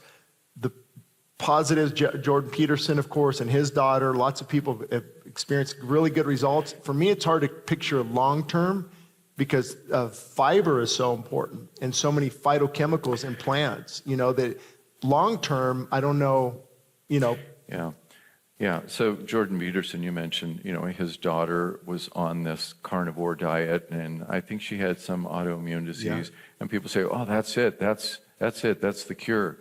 Yes and no. There's benefits to it, and I don't have any issue with carnivore short term. Long term, yeah, because of the things we mentioned. So many things. Again, off the top of my head. you're driving your vehicle. You're going down a lot of different streets and highways, and you don't have to stay in one lane, okay? You can move into other lanes, and you can drive different ways with your vehicle. We're all in these vehicles. And you don't have to do just that. You can do a ketogenic diet. I've had patients on it for a long time, but I take them off of it, and I introduce other things. Just the fasting. Do not be rigid on your lifestyle and diet. Rigidity means you're going to break, okay? If you're flexible, okay, you're going to do well. And so you change things up. You don't have to drive the same way all the time. What's his name? Dr. Paul, Saladino? Yeah, okay. He gave up on carnivore. Dr. Carnivore. He was known as Dr. Carnivore. Well, he's not Dr. Carnivore anymore. He's not anti-carnivore. He's just... Yeah, because what I think seasonal would be good. God gave like the Eskimos times when it's in the winter. So obviously I think a person can benefit from doing it, but to live there, you're gonna miss out on a lot of key nutrients. And Dr. Paul Saladino, I've watched others where they actually begin to start introducing carbs again because they weren't feeling good. It started to really deplete certain minerals and key nutrients, and they just felt better taking some carbs in again. Yeah, and you've mentioned it.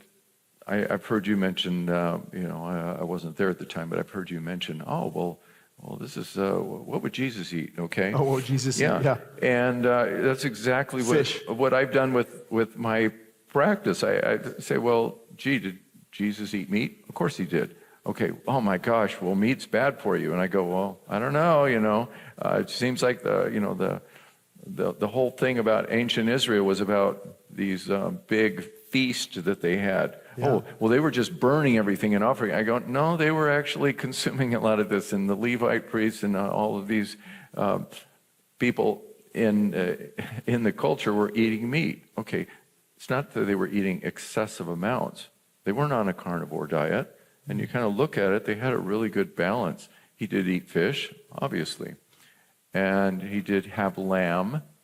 And he did have some dairy. And okay, so I always have to use that as my yardstick. Okay, yeah, what did Jesus eat? What would he eat?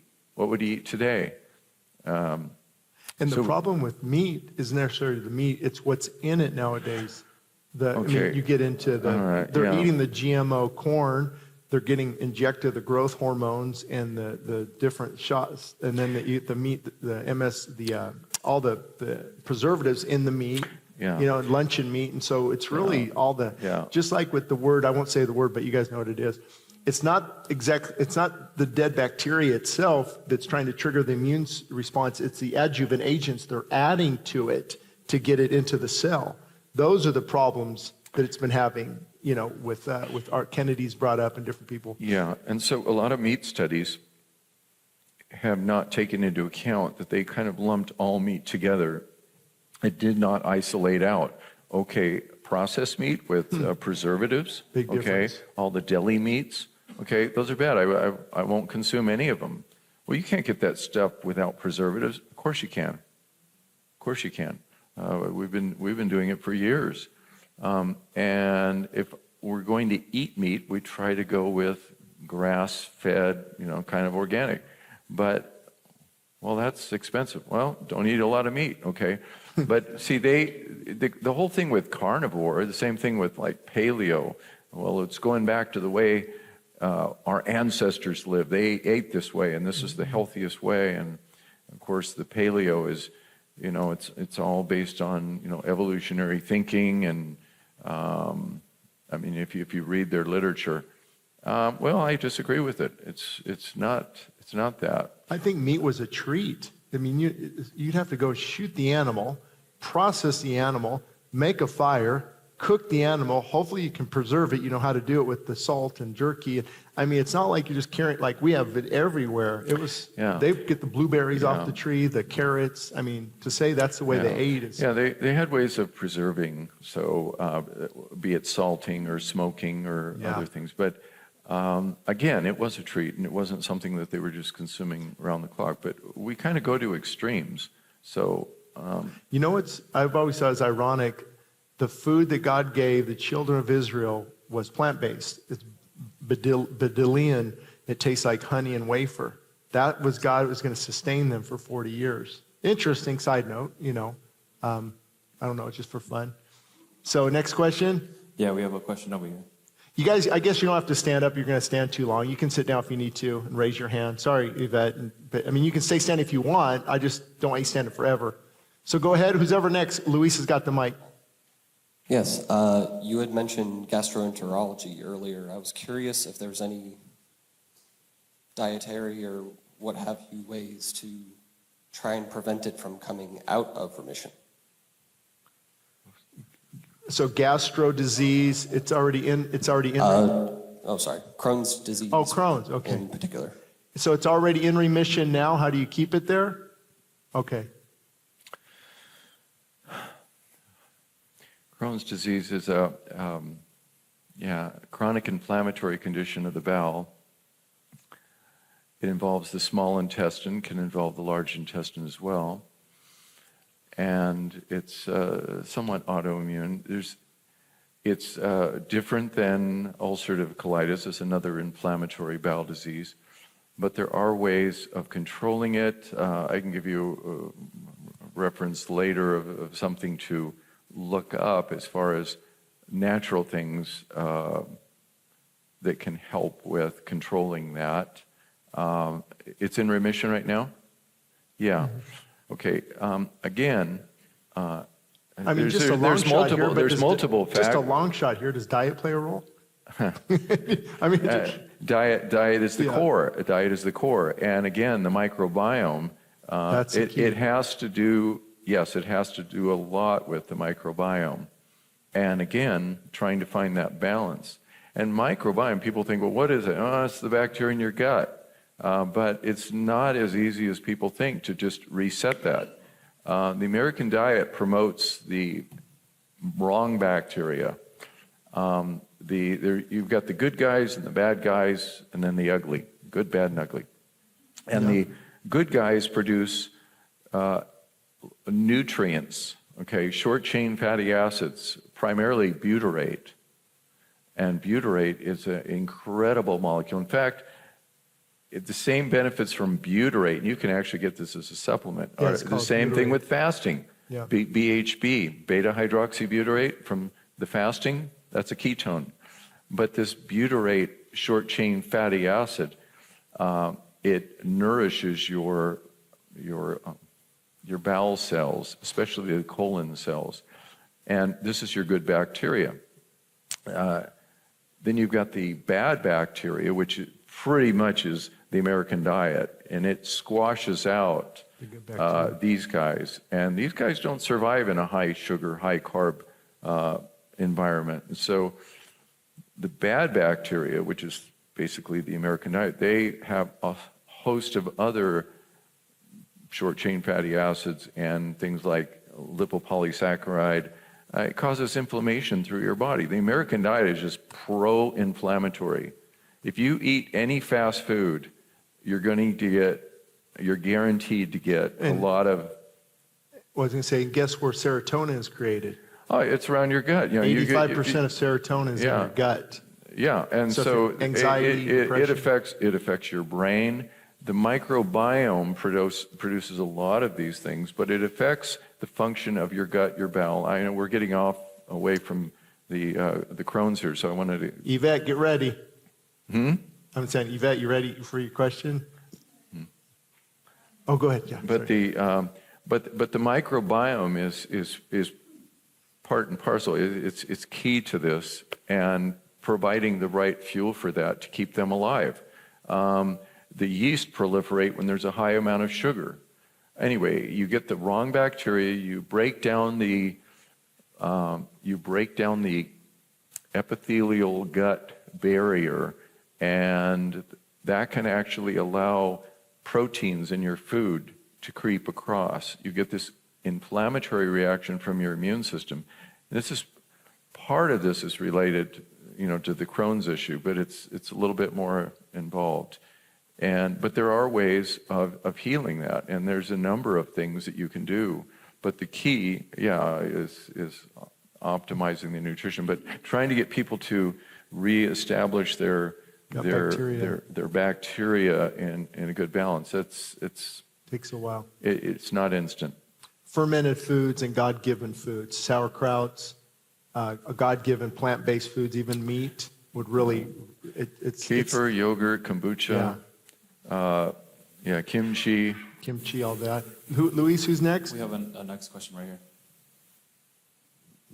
Pastor said that we would be able to ask you, how do we find a good doctor? I was raised the way you guys talk about, and I'm not very medically minded. I know, and I'm thankful for doctors, but so many of them use the mighty dollar to dictate what they want to do. So I want a doctor who's not going to run to, I'll give you a pill for this, I'll give you a pill for that. I mean, I hardly ever go to the doctor anyways, thank goodness. But how do you find a good doctor around here? Because we just moved down here and we don't have one. I can talk about this area, and then you can elaborate. Right now, I don't know either. I was going to put something on Facebook because I need a good.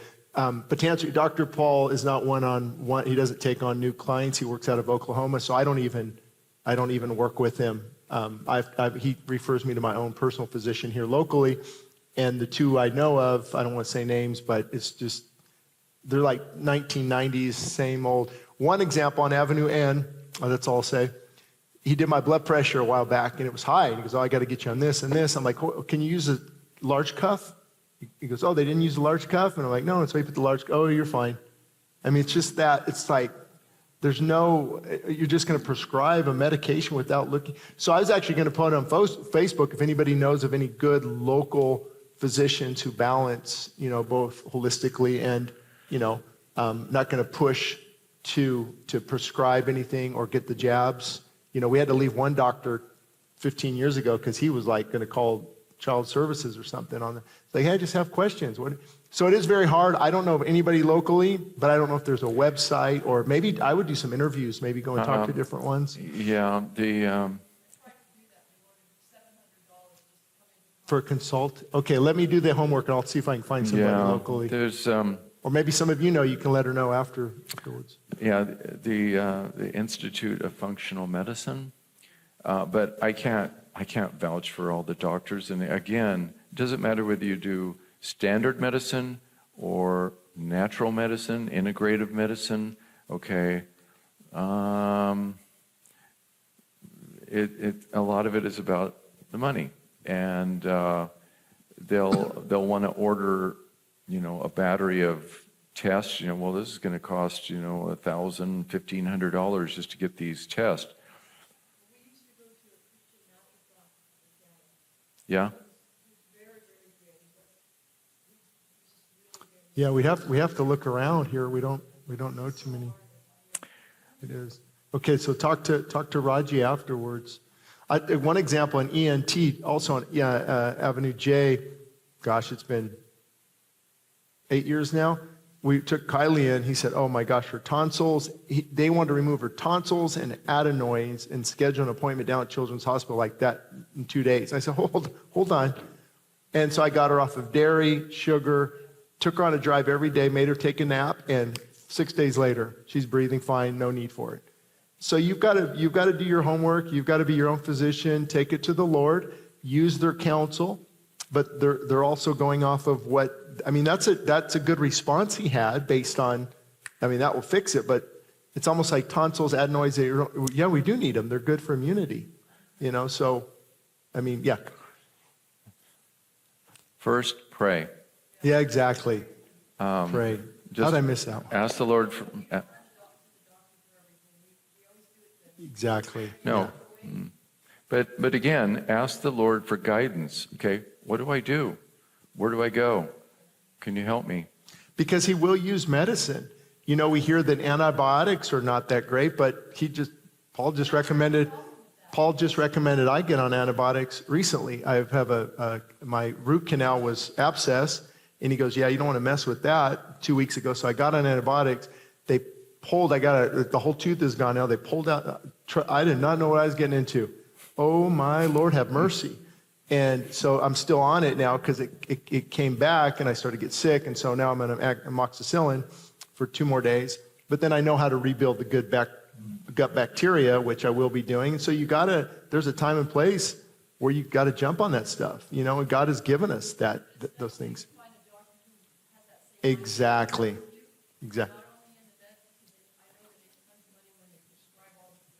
Right. Yeah. Well, and the thing with antibiotics too, you have to realize, like when I was a kid, it was like 3 times a year, right? Here's your antibiotic. You get to a point now, even with our kids, they prescribe it. I think 6 times out of 10, we haven't used them because we give them colloidal silver. And then within a day or 2, they're doing better. Okay, I didn't need to give them, but I still have the amoxicillin in my refrigerator in case I need it. So you're using wisdom. You're not just throwing, and it kills all your good gut bacteria. So now I've got to be strategic with my tooth missing here still. Yeah. And we can reset the bacteria, but again, it's sometimes not so easy. Yeah, exactly. Another one? We got another question over here. I have a few questions. I narrowed it down to 2. And specifically, I wanted to know if there's actually an increase in strokes, because I keep hearing more and more friends and family members having strokes. My mother died of a brain bleed. And, is there something that's causing an increase in strokes, and what actually does cause it? And then my second question real quick was regarding the geoengineering and the elements that we're dealing with that are falling from the sky, how that's impacting our health and how we can, mitigate that. I'll help you with the second question. Basically, chemtrails? Yeah. So at first, 20 years ago, I thought it's conspiracy theory, but now we know they're seeding our clouds with different things. That I don't know what to do with that one yet either. It's I don't know if you know much about that, but it's not conspiracy theory. They're actually feeding, they're seeding the clouds, they're seeding the environment. But the first question was, and I like, that's a good one. Why are strokes, do you know why strokes are? Do you want to? No. No? Okay. Not on strokes. All right. Well, strokes is just the. Okay. Well, it's usually related to, strokes can be caused by so many different factors. Do you have high blood pressure? Is that out of control? Arteriosclerotic disease, plaques and things like that. But hypercoagulable states that come up. And there have been certain things, I'm not going to mention, in the last few years that have led to 2020 hypercoagulable states. We have international studies, up the yin yang. It's just too many studies showing all these strokes happening in young people. I think I read yesterday something like there were I forget how many international young athletes died suddenly. Okay, it was amazing. It's in the last couple years. Okay, and there were over 1,000 elite athletes having either death or significant morbidity. Okay, these are all young, healthy people.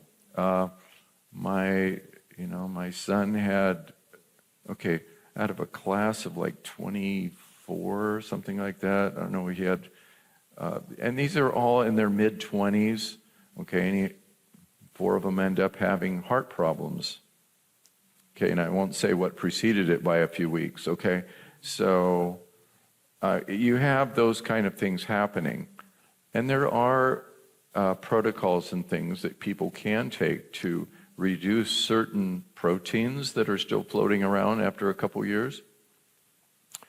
Does it rhyme with ouchie?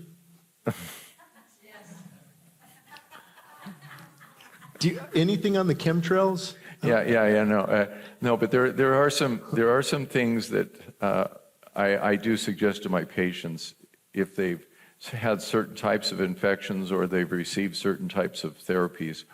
I say you should consider going on nattokinase or lumbarokinase, and those are fibrinolytics, and they break down amyloid fibrin protein, which is one of the problems that we have seen over the last several years, and without going into that too much. And then there is another protein that is associated with a certain disease, and that one is also eliminated.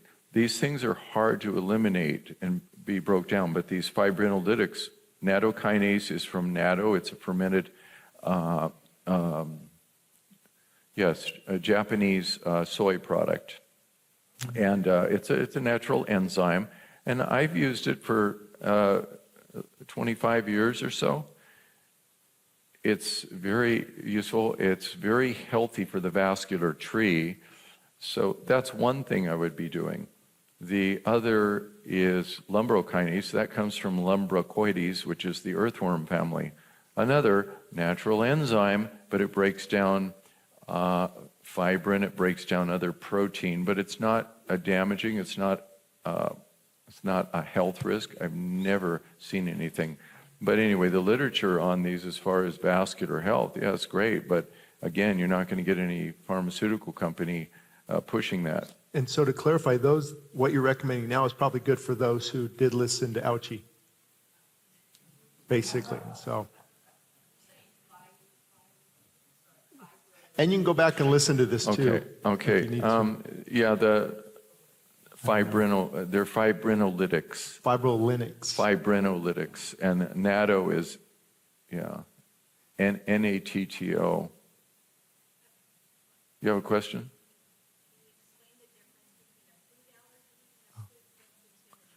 Difference between a food allergy and a food sensitivity.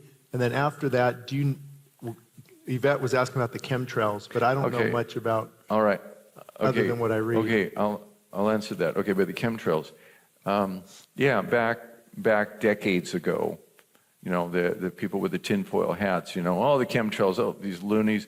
Okay, and the government shot it down, and they said it was total, conspiracy nuts. And then it wasn't that many years ago, I heard them, they were talking about the HARP project. And then they were talking about how they've been doing some weather manipulation. And it was just like maybe 2 years ago, listening to some people, experts from certain organizations that were saying, oh yeah, we've got it down and we should have 100% of the weather controlled by 2030. Now, okay, if that's only 5 years away, let me say, they've been doing this for decades, and they talked about this. Oh yeah, the chemtrails, yeah, they were weather seeding. So I remember the day we were going to have an eclipse a couple years ago out in Oklahoma, and so I went out. It's 6 a.m. I'm looking, and it's totally clear sky, as clear as it could be, and we were going to have an eclipse right at like 11:45. And then as I'm standing there early in the morning, I see, oh my gosh, there's these planes going over, and they were crisscrossing the sky. And I counted over 20, I think it was 24 trails. And this is in a very short time. And I go, whoa, what effect is that going to have today on being able to watch the solar eclipse? And by 11:45, it was just cloudy haze over the entire clear sky. That was weather that was not predicted, okay? So anyway, they were bragging about how they can create tornadoes. and they can create this or that. They can alter the climate on the planet. Well, it's all about climate change, this is all man-made. I go, well, yeah, I believe that. But to answer Yvette's question, Yeah. you just got to take care of your body the best we can. I don't think there's any- As far as the chemtrails? Yeah, I mean, there's no. Yeah. Take care of your body. Yeah, there was someone that was testifying to Congress about the stuff that they were releasing in this, and they said, "Is this safe? Would you feel safe, taking this or breathing this in?" And he goes, "Nope, it's not. But this is what we're depositing." Okay, well, it's just a little bit. Yeah, but you're doing this year after year after year, and I mean, it's really hard to come up with a study showing, okay, well, this is what happens. Can you imagine the military wanting that? Like, I don't know if you've been watching the snowstorm in Russia, but it was like, and what's even coming over our Midwest right now in our area. I mean, if the military could begin to control that on other nations too. But your wife had a good question. I know if you guys need to leave, you can just exit, because I know we're getting past our time. But on food allergies versus a food sensitivity. Yeah. An allergy, right, is a reaction, where sensitivity is your body so sensitive. most people are familiar with allergies. You take in a food, and say you break out in hives, or you break out in a rash, or you can't breathe, you're wheezing, or your face swells up, your eyes swell. Your eyelids swell. That's an allergy, and that is mediated through histamine. And histamine comes from certain white blood cells, mast cells, and there is a immunoglobulin, that's an antibody that's produced from your immune system. It's called IgE. So those IgE antibodies are specific to certain proteins. Okay? Now, it could be to foods, it could be to you breathe it in. It could be to, animal dander or dust or something like that.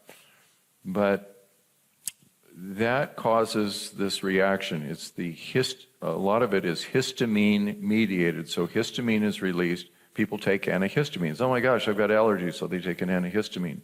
It blocks the histamine receptors. Okay, so you don't have all of this, reaction. You're trying to avoid that. That is an allergy. A food sensitivity, it's not IgE mediated, it's through, for instance, IgG, gamma globulin. There's IgG, there's IgA, IgM, IgD, there's a number of them.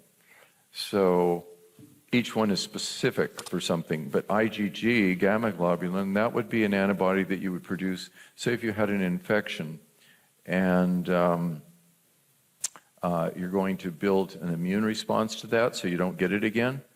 So say you get mononucleosis, and so you'll get these antibodies, IgM, okay, that's produced. And after a very short time, IgG comes in, IgM goes down, and IgG goes up and stays there. Now, that's against foreign proteins, say like on a virus or on a bacteria, something like that. But what if it were made to foods that you're eating? Well, why would that happen? Normally, the digestive tract,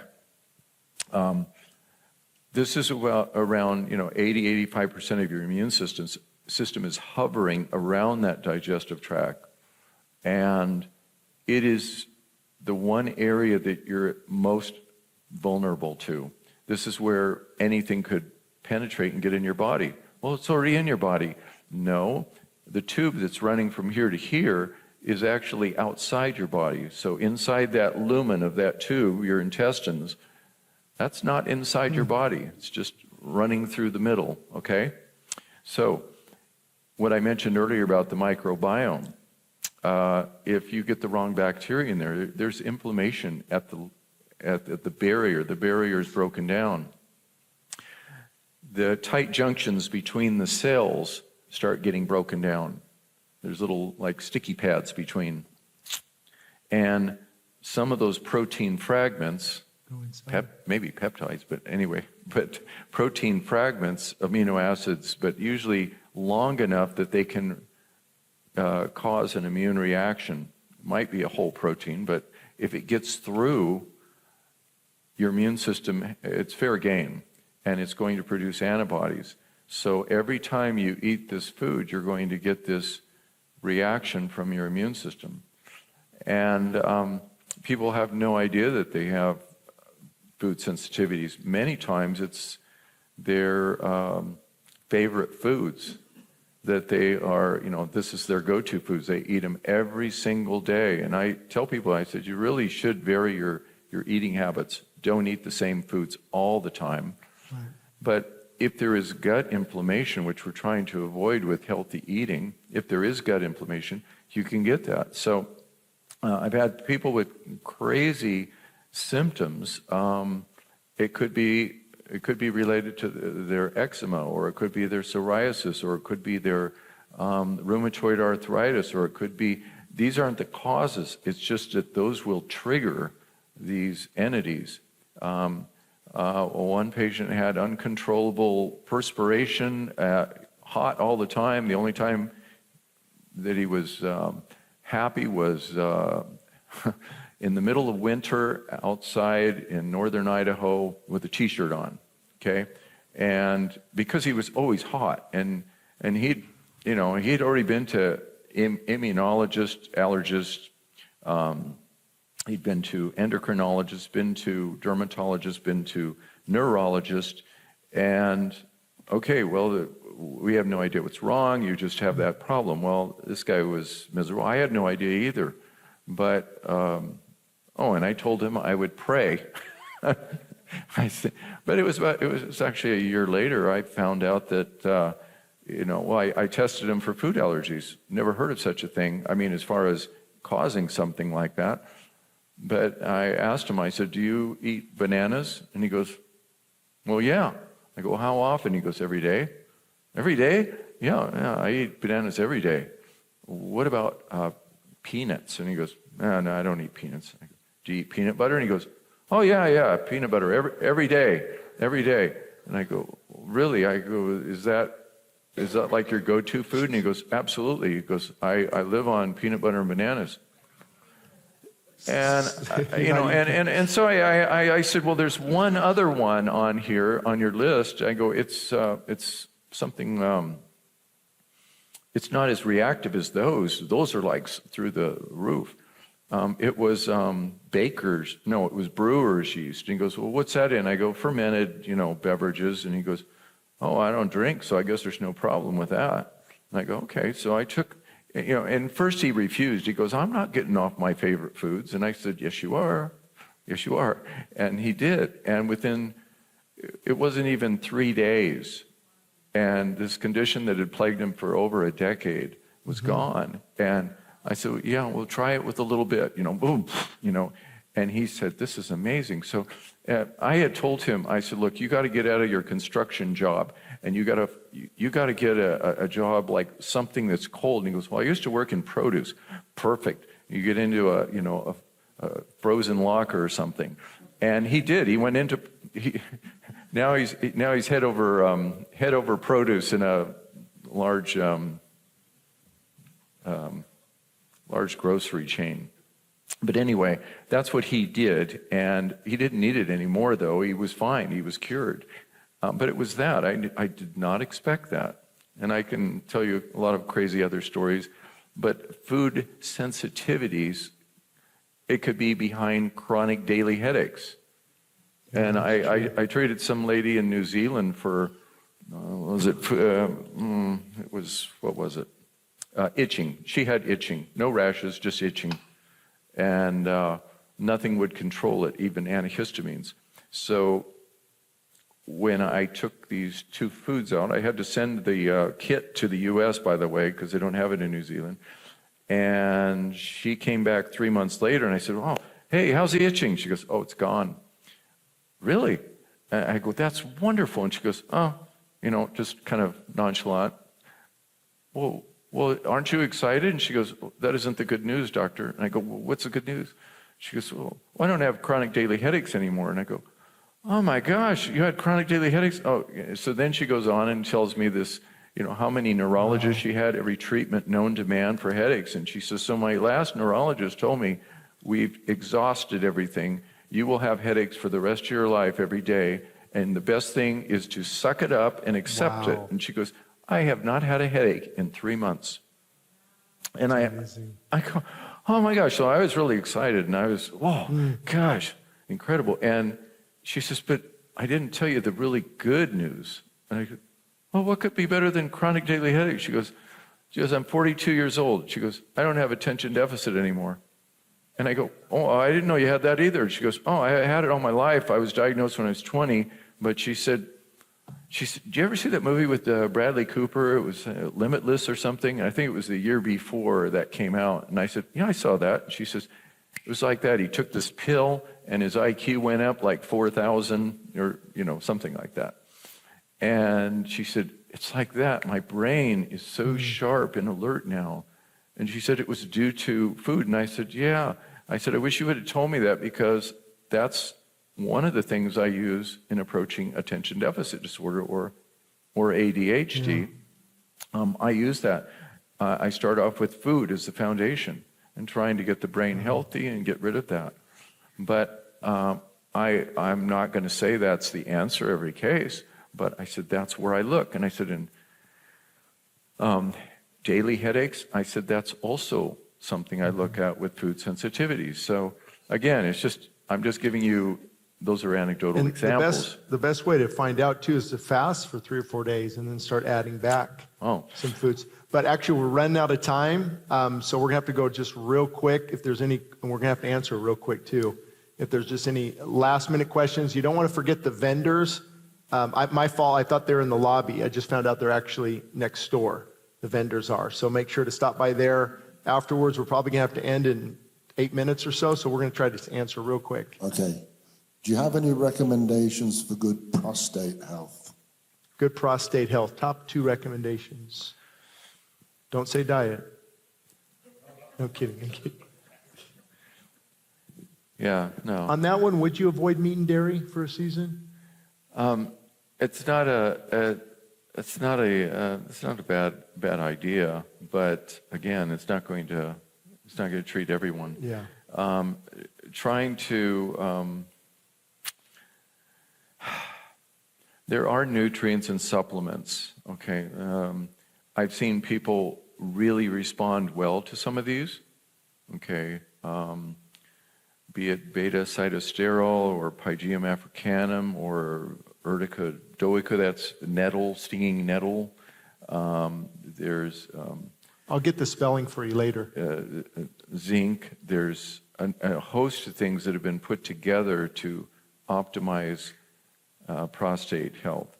But again, to say that there's one, cure-all for every single person. Some things are, there's a higher genetic predisposition in certain men. Yeah, I mean, a lot of men die with prostate cancer, but not of it. Well, prostate cancer is a different story. Yeah. Oh, yeah, you said prostate. Health. Oh, yeah, you're right. That is a different story. Yeah, my fault. All right, next one. A few weeks ago, I was diagnosed with stage 4 prostate cancer, and along with this guy's, but for a second time, and I got rid of it in 2019. I was cleared, and now I have it again. I didn't realize it was so resilient. You spoke about a vitamin C that a while ago here. Yeah. And I didn't catch the name of that. The name of? Well, it's vitamin C intravenous therapy. I've heard of it, but. Okay, I can talk to you after we're done here, and I'll tell you where you might look. Okay, great. But even to answer, like, if that was something I was receiving, or same thing, I honestly, I know I say this a lot, but I would probably go into a season of fasting to really rekindle, because your body can't heal when we're always eating either. It's energy or fasting and healing. And if we're always, just the fasting, the health, then reintroduce whole God-given plant-based foods, some of the medication you just recommended, introduce that slowly, and it's a process, but something has to be done for your health too in that regard. Yeah, go ahead. What are your thoughts on autism, and what can we do to help a high-functioning adult? Oh, a high-functioning adult? Is that what you said? Yeah. High functioning autism. Have they had it all their life? Yeah. Yeah, well, yeah, it's interesting. We had an incidence of autism being like 1 in 10,000. Now it's down to 1 in, 31 children? Okay. Something happened. And there are certain things, that have happened in our culture that, we can't say or we'll get banned.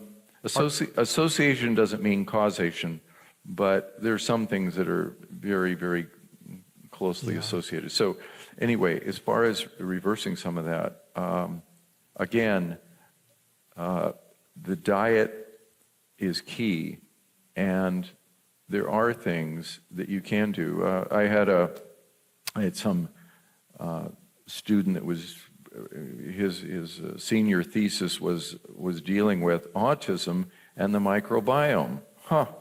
And I said, yeah, that's great. I said, there's been a lot of work on that. And he goes, you know about that? And he was stunned because none of the doctors that he had talked with, thought this is bogus. It's like chemtrails, there's no truth. And I said, oh, sure, there's a lot there.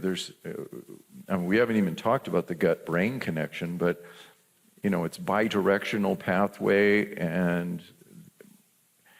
but there's a lot of nutrients and things. You can optimize the diet. It's funny that when you get into the severe autistic, these kids will be addicted to the very worst foods that they are sensitive and allergic to. And, well, Johnny only eats that food. He won't eat anything else. And I go, that's exactly the way they are. But if you can get them to eat healthy, I have seen practitioners transform severely autistic to highly functioning to the point where, well, maybe they have Asperger's. We think they were misdiagnosed. This person was severely autistic. Well, that's not possible. Well, it's not an easy thing. It's very, very, very complex. But to say that it's impossible, it's not true. But they're not acknowledging the causes and things that, you need to remove some things from the diet. And you need to optimize that. The other thing, I'll get out here on a limb with, say, like transcutaneous non-invasive vagal nerve stimulation, okay? And, well, the vagus nerve goes up, it goes down, and you can send signals into the brain, and it has to do with microglial activation. And microglial cells are macrophages. Those are white blood cells in the brain. We have macrophages throughout our body, but in the brain, they're called microglial cells, and they're involved with a lot of things. And so you're looking at anxiety, you're looking at depression, you're looking at other cognitive problems, and there's implications for, neurodegenerative diseases that might benefit from this. I'll just say the FDA approved, did I mention that to you before? But when we were on the radio, about the FDA approved the vagal nerve stimulation for drug-resistant depression. Excuse me? I go, can we use that? Just start off with that? Okay. Well, the little devices are still a little too spendy. They're a little costly. I don't know, $300 to $500. They'll probably drop down in price, but it's not that complex. It's not rocket science, but it is actually stimulating through the vagus nerve, and it's going up. But it has implications for the whole GI tract, and we talked about Crohn's. I haven't seen any studies on that, but it has implications there. But when it goes up to the brain, as far as dealing with even autism, I will say, there's not a lot of high-powered studies out there, but there's a lot of implications. These are very simple, non-invasive, non-dangerous things that people could consider. But I start off, again, with the diet. And what Kennedy, you can research what Kennedy's been saying lately, why they're coming against him. And the problem is what they found is, again, what I said, they added to the adjuvant agents. They go through the brain-blood barrier, and they attach to the brain. And that's why they're thinking the autism is skyrocketed. That's the thought behind it. Yeah, that's the adjuvants are the mercury, aluminum, formaldehyde things. Yeah, and there are ways also of removing those. Yeah, that's true. That's true. Go ahead, real quick. I know we don't have much time. I want to share an experience I had because I've been sick for decades, and it progressively got worse and worse. I used to have headaches so bad I couldn't talk. I used to have to sit down. So for the last 10 years, it got progressively worse and worse. It got to the point, not just the headaches, I had high blood pressure, like 205 over 116 sometimes. I didn't know I had kidney issues.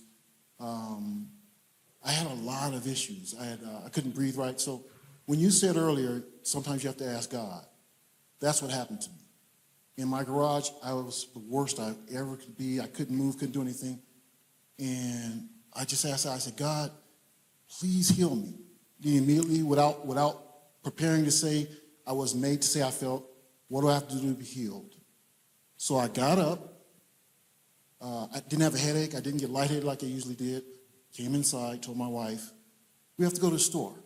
So it was mostly diet, and it was peace and all that, but all the illness I had slowly dropped off over a 4-month period. So my doctor didn't understand, and I told him it's God. He was a man of faith, but he was Catholic. And I saw my doctor every 3 months.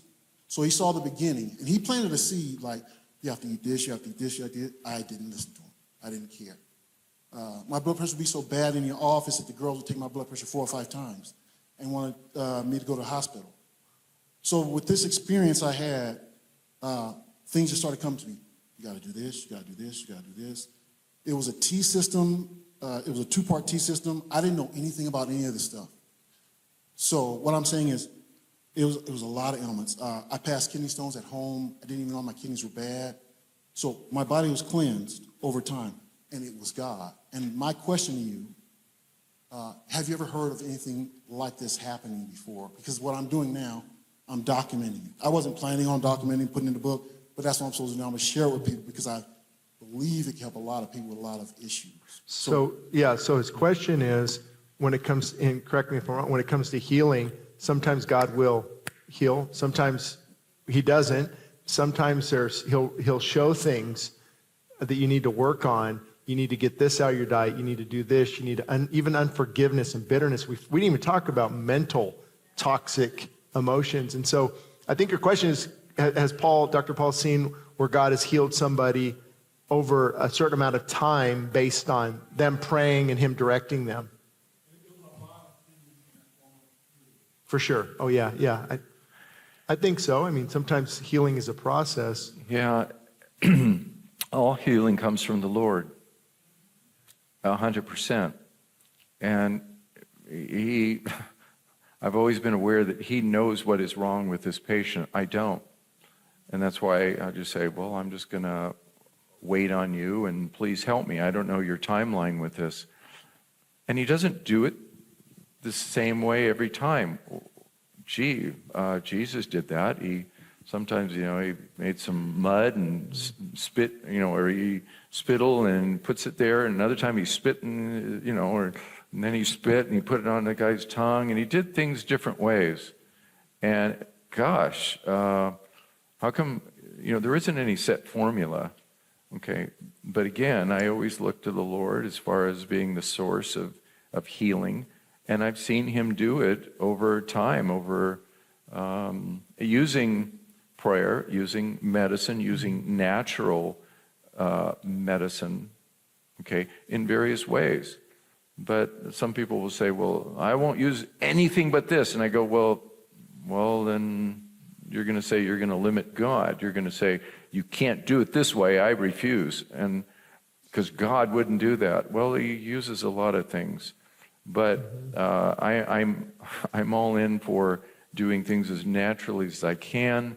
As I mentioned, I always start with the diet, the nutrition, okay, and then I build on that and see what else I can find. I try to limit, expensive diagnostic testing and looking at lots of things may or may not help me. Because a lot of things are nutrient deficiencies, vitamin D and the vitamin K and all those different things. But if you're any parents, you got to go get your kiddos because we're way over time. And then we'll just take one more question. I think back here, we can do two if it's quick. Go quick. Go get your kids, though, if you're a parent. What is the best thing to do for somebody that has Alzheimer's? They are already eating the way we're talking about, and they're also very thin, so they don't want fast, they're underweight. Anything at this point that you would do for somebody who has Alzheimer's? Okay, is it early on Alzheimer's, early dementia? I can't. Is it early on? They just found out recently? Okay, 4 years. Are they highly functioning, or are they? They're still functioning, not able to drive, but still functioning at home. Yeah, there is a lot of research done. Alzheimer's is not one cause. It is not one disease. And the way medicine has been approaching it, and Big Pharma has been approaching it, they want the silver bullet. It's just like, they're going to focus in on,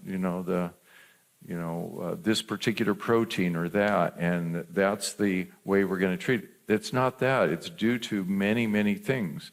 It's almost like all the spokes on a wheel. I mean, there's so many different things that can cause that Alzheimer's. There are inflammatory causes, infectious causes, toxic causes, nutritional,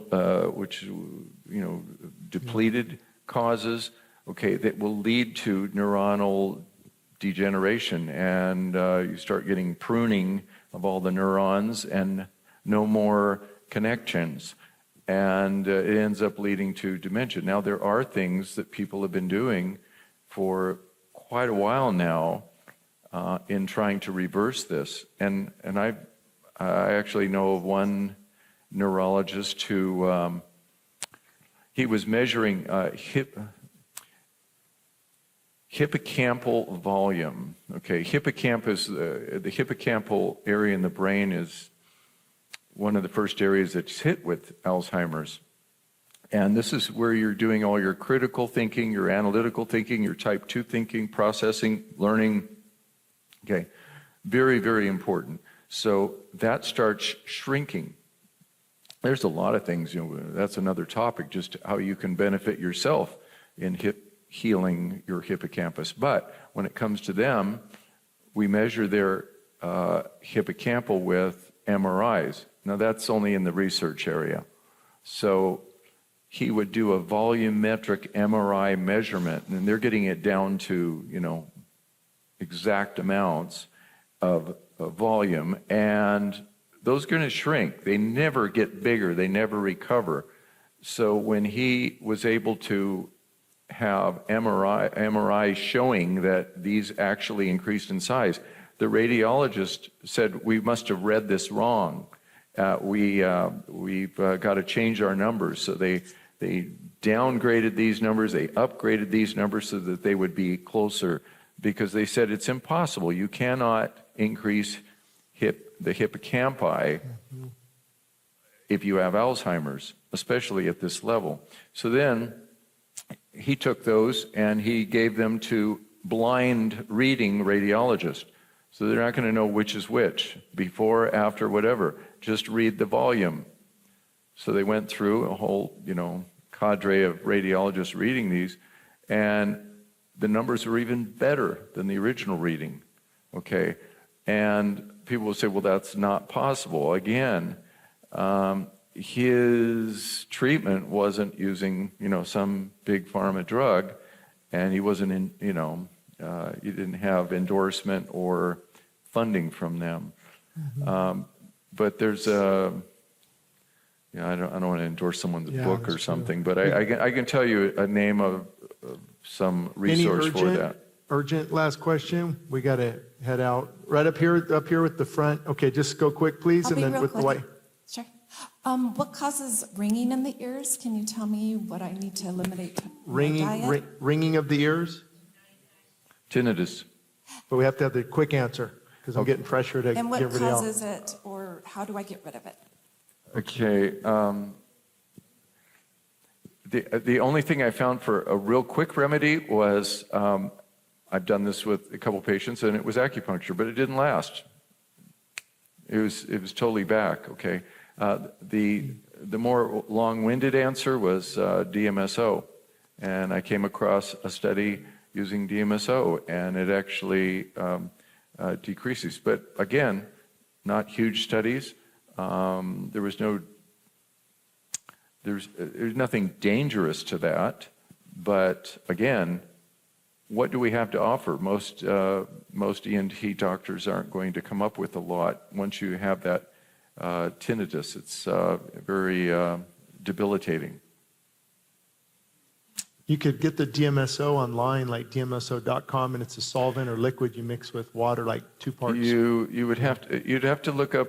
You'd have to do a little research as far as going over that. But again, that's not a harmful thing. I don't have fear on that. I only have, fear in being aware of, if you're taking it at the same time of some medication or something, well, you might get super high levels.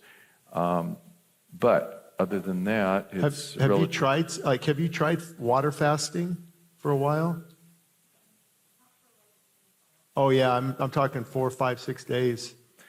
I know it's hard, but we were designed to do that, and the body will really heal itself. Actually, fasting isn't hard. We're addicted to the things that we're consuming, and that's why it's actually like an addict coming off of a drug. Is why fasting is so difficult. But I would try that, because I had a friend of mine who, ringing his ears all day long, went to doctors, and the fasting after a couple days just silenced it. It was amazing. No, it's not a cure-all. We don't know, but I would. What fasting doesn't cure it. It puts the body in a state to where now the body can heal itself, and it takes away from. Yeah, and again, what I mentioned about the DMSO, trying to come up with understanding the mechanisms. There's a lot of different things it does inside at the cellular level, and as far as restoring things, even function within the eyes that I mentioned, things that shouldn't have come back, but they actually returned. And a lot of these things were noted by doctors. It was an accidental, serendipitous finding. There, the patient comes in and says, "Hey, my eyesight just returned." No, that's not possible. Well, this led to more doctors looking at this. But again, as I mentioned, you're not going to see a lot of that because it's what? We got one more question here, and then we'll go to you for the next one. Last. Real quick, I'm in permanent arrhythmia. I've been fighting it for about 6 months. The cardiologist doesn't have a clue. All my tests are normal, but my blood pressure is fluctuating about 40% along with the arrhythmia. Any idea I cannot get a straight answer. What causes arrhythmia? Causes the arrhythmia? Yeah, he's having a heart arrhythmia. Heart arrhythmia. Is there any specific type of arrhythmia? It's varying. My heartbeats, I'll be up as high as 210 over 130, and then drop down as low as 90 over 60. Are you on medication? Or do you have a lot of caffeine? Well, that's been the problem. They're just throwing drugs at it. But I'm not vaxxed, and I'm somewhat into biohacking, and it started about 6 months ago. Never had a problem before, and I can't get a straight answer of what to do. So your heart rate goes up? Okay, your heart rate goes up? It fluctuates. I mean, like if you put a monitor on right. it, it's just constant. Okay, but it's not. It never stabilizes. Okay, but it's a sinus tachycardia that you're describing? Yeah. Okay, it's not, okay.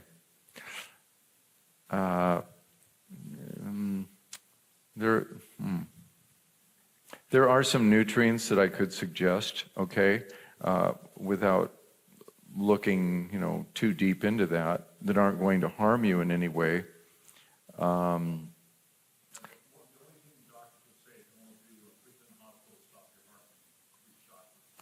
Okay, you're not dealing with supraventricular tachycardia, SVT, atrial fibrillation. You're not doing. Pardon? It's AFib. Oh, you are okay. So it's not. Luis, okay. can you put it closer? Okay, that's. Yeah, I'm in constant AFib. There we go. Okay, so if you're dealing with AFib, that's a completely different story now. Okay, that's not sinus tachycardia. That is supraventricular tachyarrhythmia, and there are things and nutrients that I've used for that. Okay, there's so many different things that can cause arrhythmias or atrial fibrillation. I mean, even, my gosh, sleep apnea. If that's untreated, people will have that. But just the causes are numerous. But there are some natural substances. I can tell you, not right now, but I can tell you what you can take, and that decreases it. And you may spend more time in what we call sinus rhythm than the atrial fibrillation. And you had a quick. Oh, that's DMSOstore.com. Not DMSO. Perfect, yeah. DMSOstore.com. Thank you. That was good. Any last minute? It was good. Virginia, real quick. Just shout it out. I work a lot with women between 45 and 65. They are in perimenopause or postmenopause. Sleep, we know, you just said, is kind of key. It's the key. Women are struggling with sleep in the change. And sometimes it seems to go away long after menopause. That's why I say after 65. Sleep. Any suggestions? Are you asking just about sleep, or are you asking about hormones? I'm really asking about hormones. Okay. Okay, so with regards to that, oh my gosh. Maybe about an hour on that one. Maybe he could just share with you.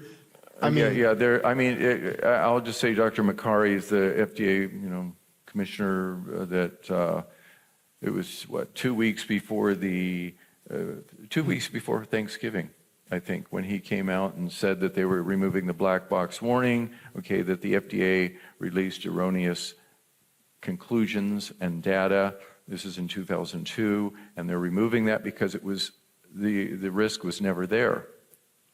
He's talking about hormone replacement therapy for women. And this is why most doctors for the last 23 years have avoided that, because the FDA said, well, no, it causes that. And I saw the study in 2002, and I said, that's totally false. It's wrong.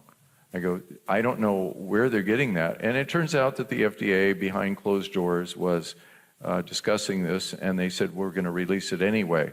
Yeah, but that's unethical. There was a discussion behind closed doors, but they decided we're going to release this data, but it was false. And so now they're kind of reversing that, because the risk of breast cancer was not there. In fact, there was less risk in the women that they kept going for 22 years later. There was less risk of breast cancer in that group than in the control group, okay? Not more risk. And then the same thing with the cardiovascular issues. There was a 48% decreased risk, okay, not an increased risk. So anyway, on that subject, yeah, there's safety there, and you need a doctor that knows what they're doing in that. And if you want to find a doctor, you would go to a compounding pharmacy and ask them who is prescribing hormones through you, okay, and that's how you can get that. As far as natural sleep aids, there's a host of. What about 5-HTP? Well, I will use GABA, say 600-700 milligrams of GABA at bedtime. I will use magnesium. You can use glycinate or threonate. Threonate is the only one that crosses the blood-brain barrier, but I do use glycinate. Threonate. So that's magnesium glycinate. Yeah, glycinate. Gamma aminobutyric acid, which is GABA. Yeah. And I also recommend 5-HTP and L-theanine and valerian root. And the L-theanine has a very good calming effect, slows the brain down. And then if I do use melatonin, I use, some people do fine, using the standard 3 or 6 milligram or something. Other people that doesn't work for, or they will be awake 2 hours later. In that case, I use physiologic melatonin at like 0.5 to 1 milligram only, and that works for many people. Now, there's valerian root, there's hops extract, there's lemon balm, there's passion flower, there's milk, there's magnolia extract, there is... With melatonin, not melatonin, is that what you just said? That's the one melatonin. you want to be careful with too, because it will start to diminish your own body's production of it if you take it too much. Okay, where is 95% of the melatonin in your body? No clue. Gut? Mitochondria. Oh, mitochondria. There we go again. Okay. That little... All right. Okay, so you can use, it's not a dangerous thing. In cancer therapies for decades, they've been dosing, 100, 200 milligrams of melatonin. And people say, well, that would just knock you out. It doesn't work that way.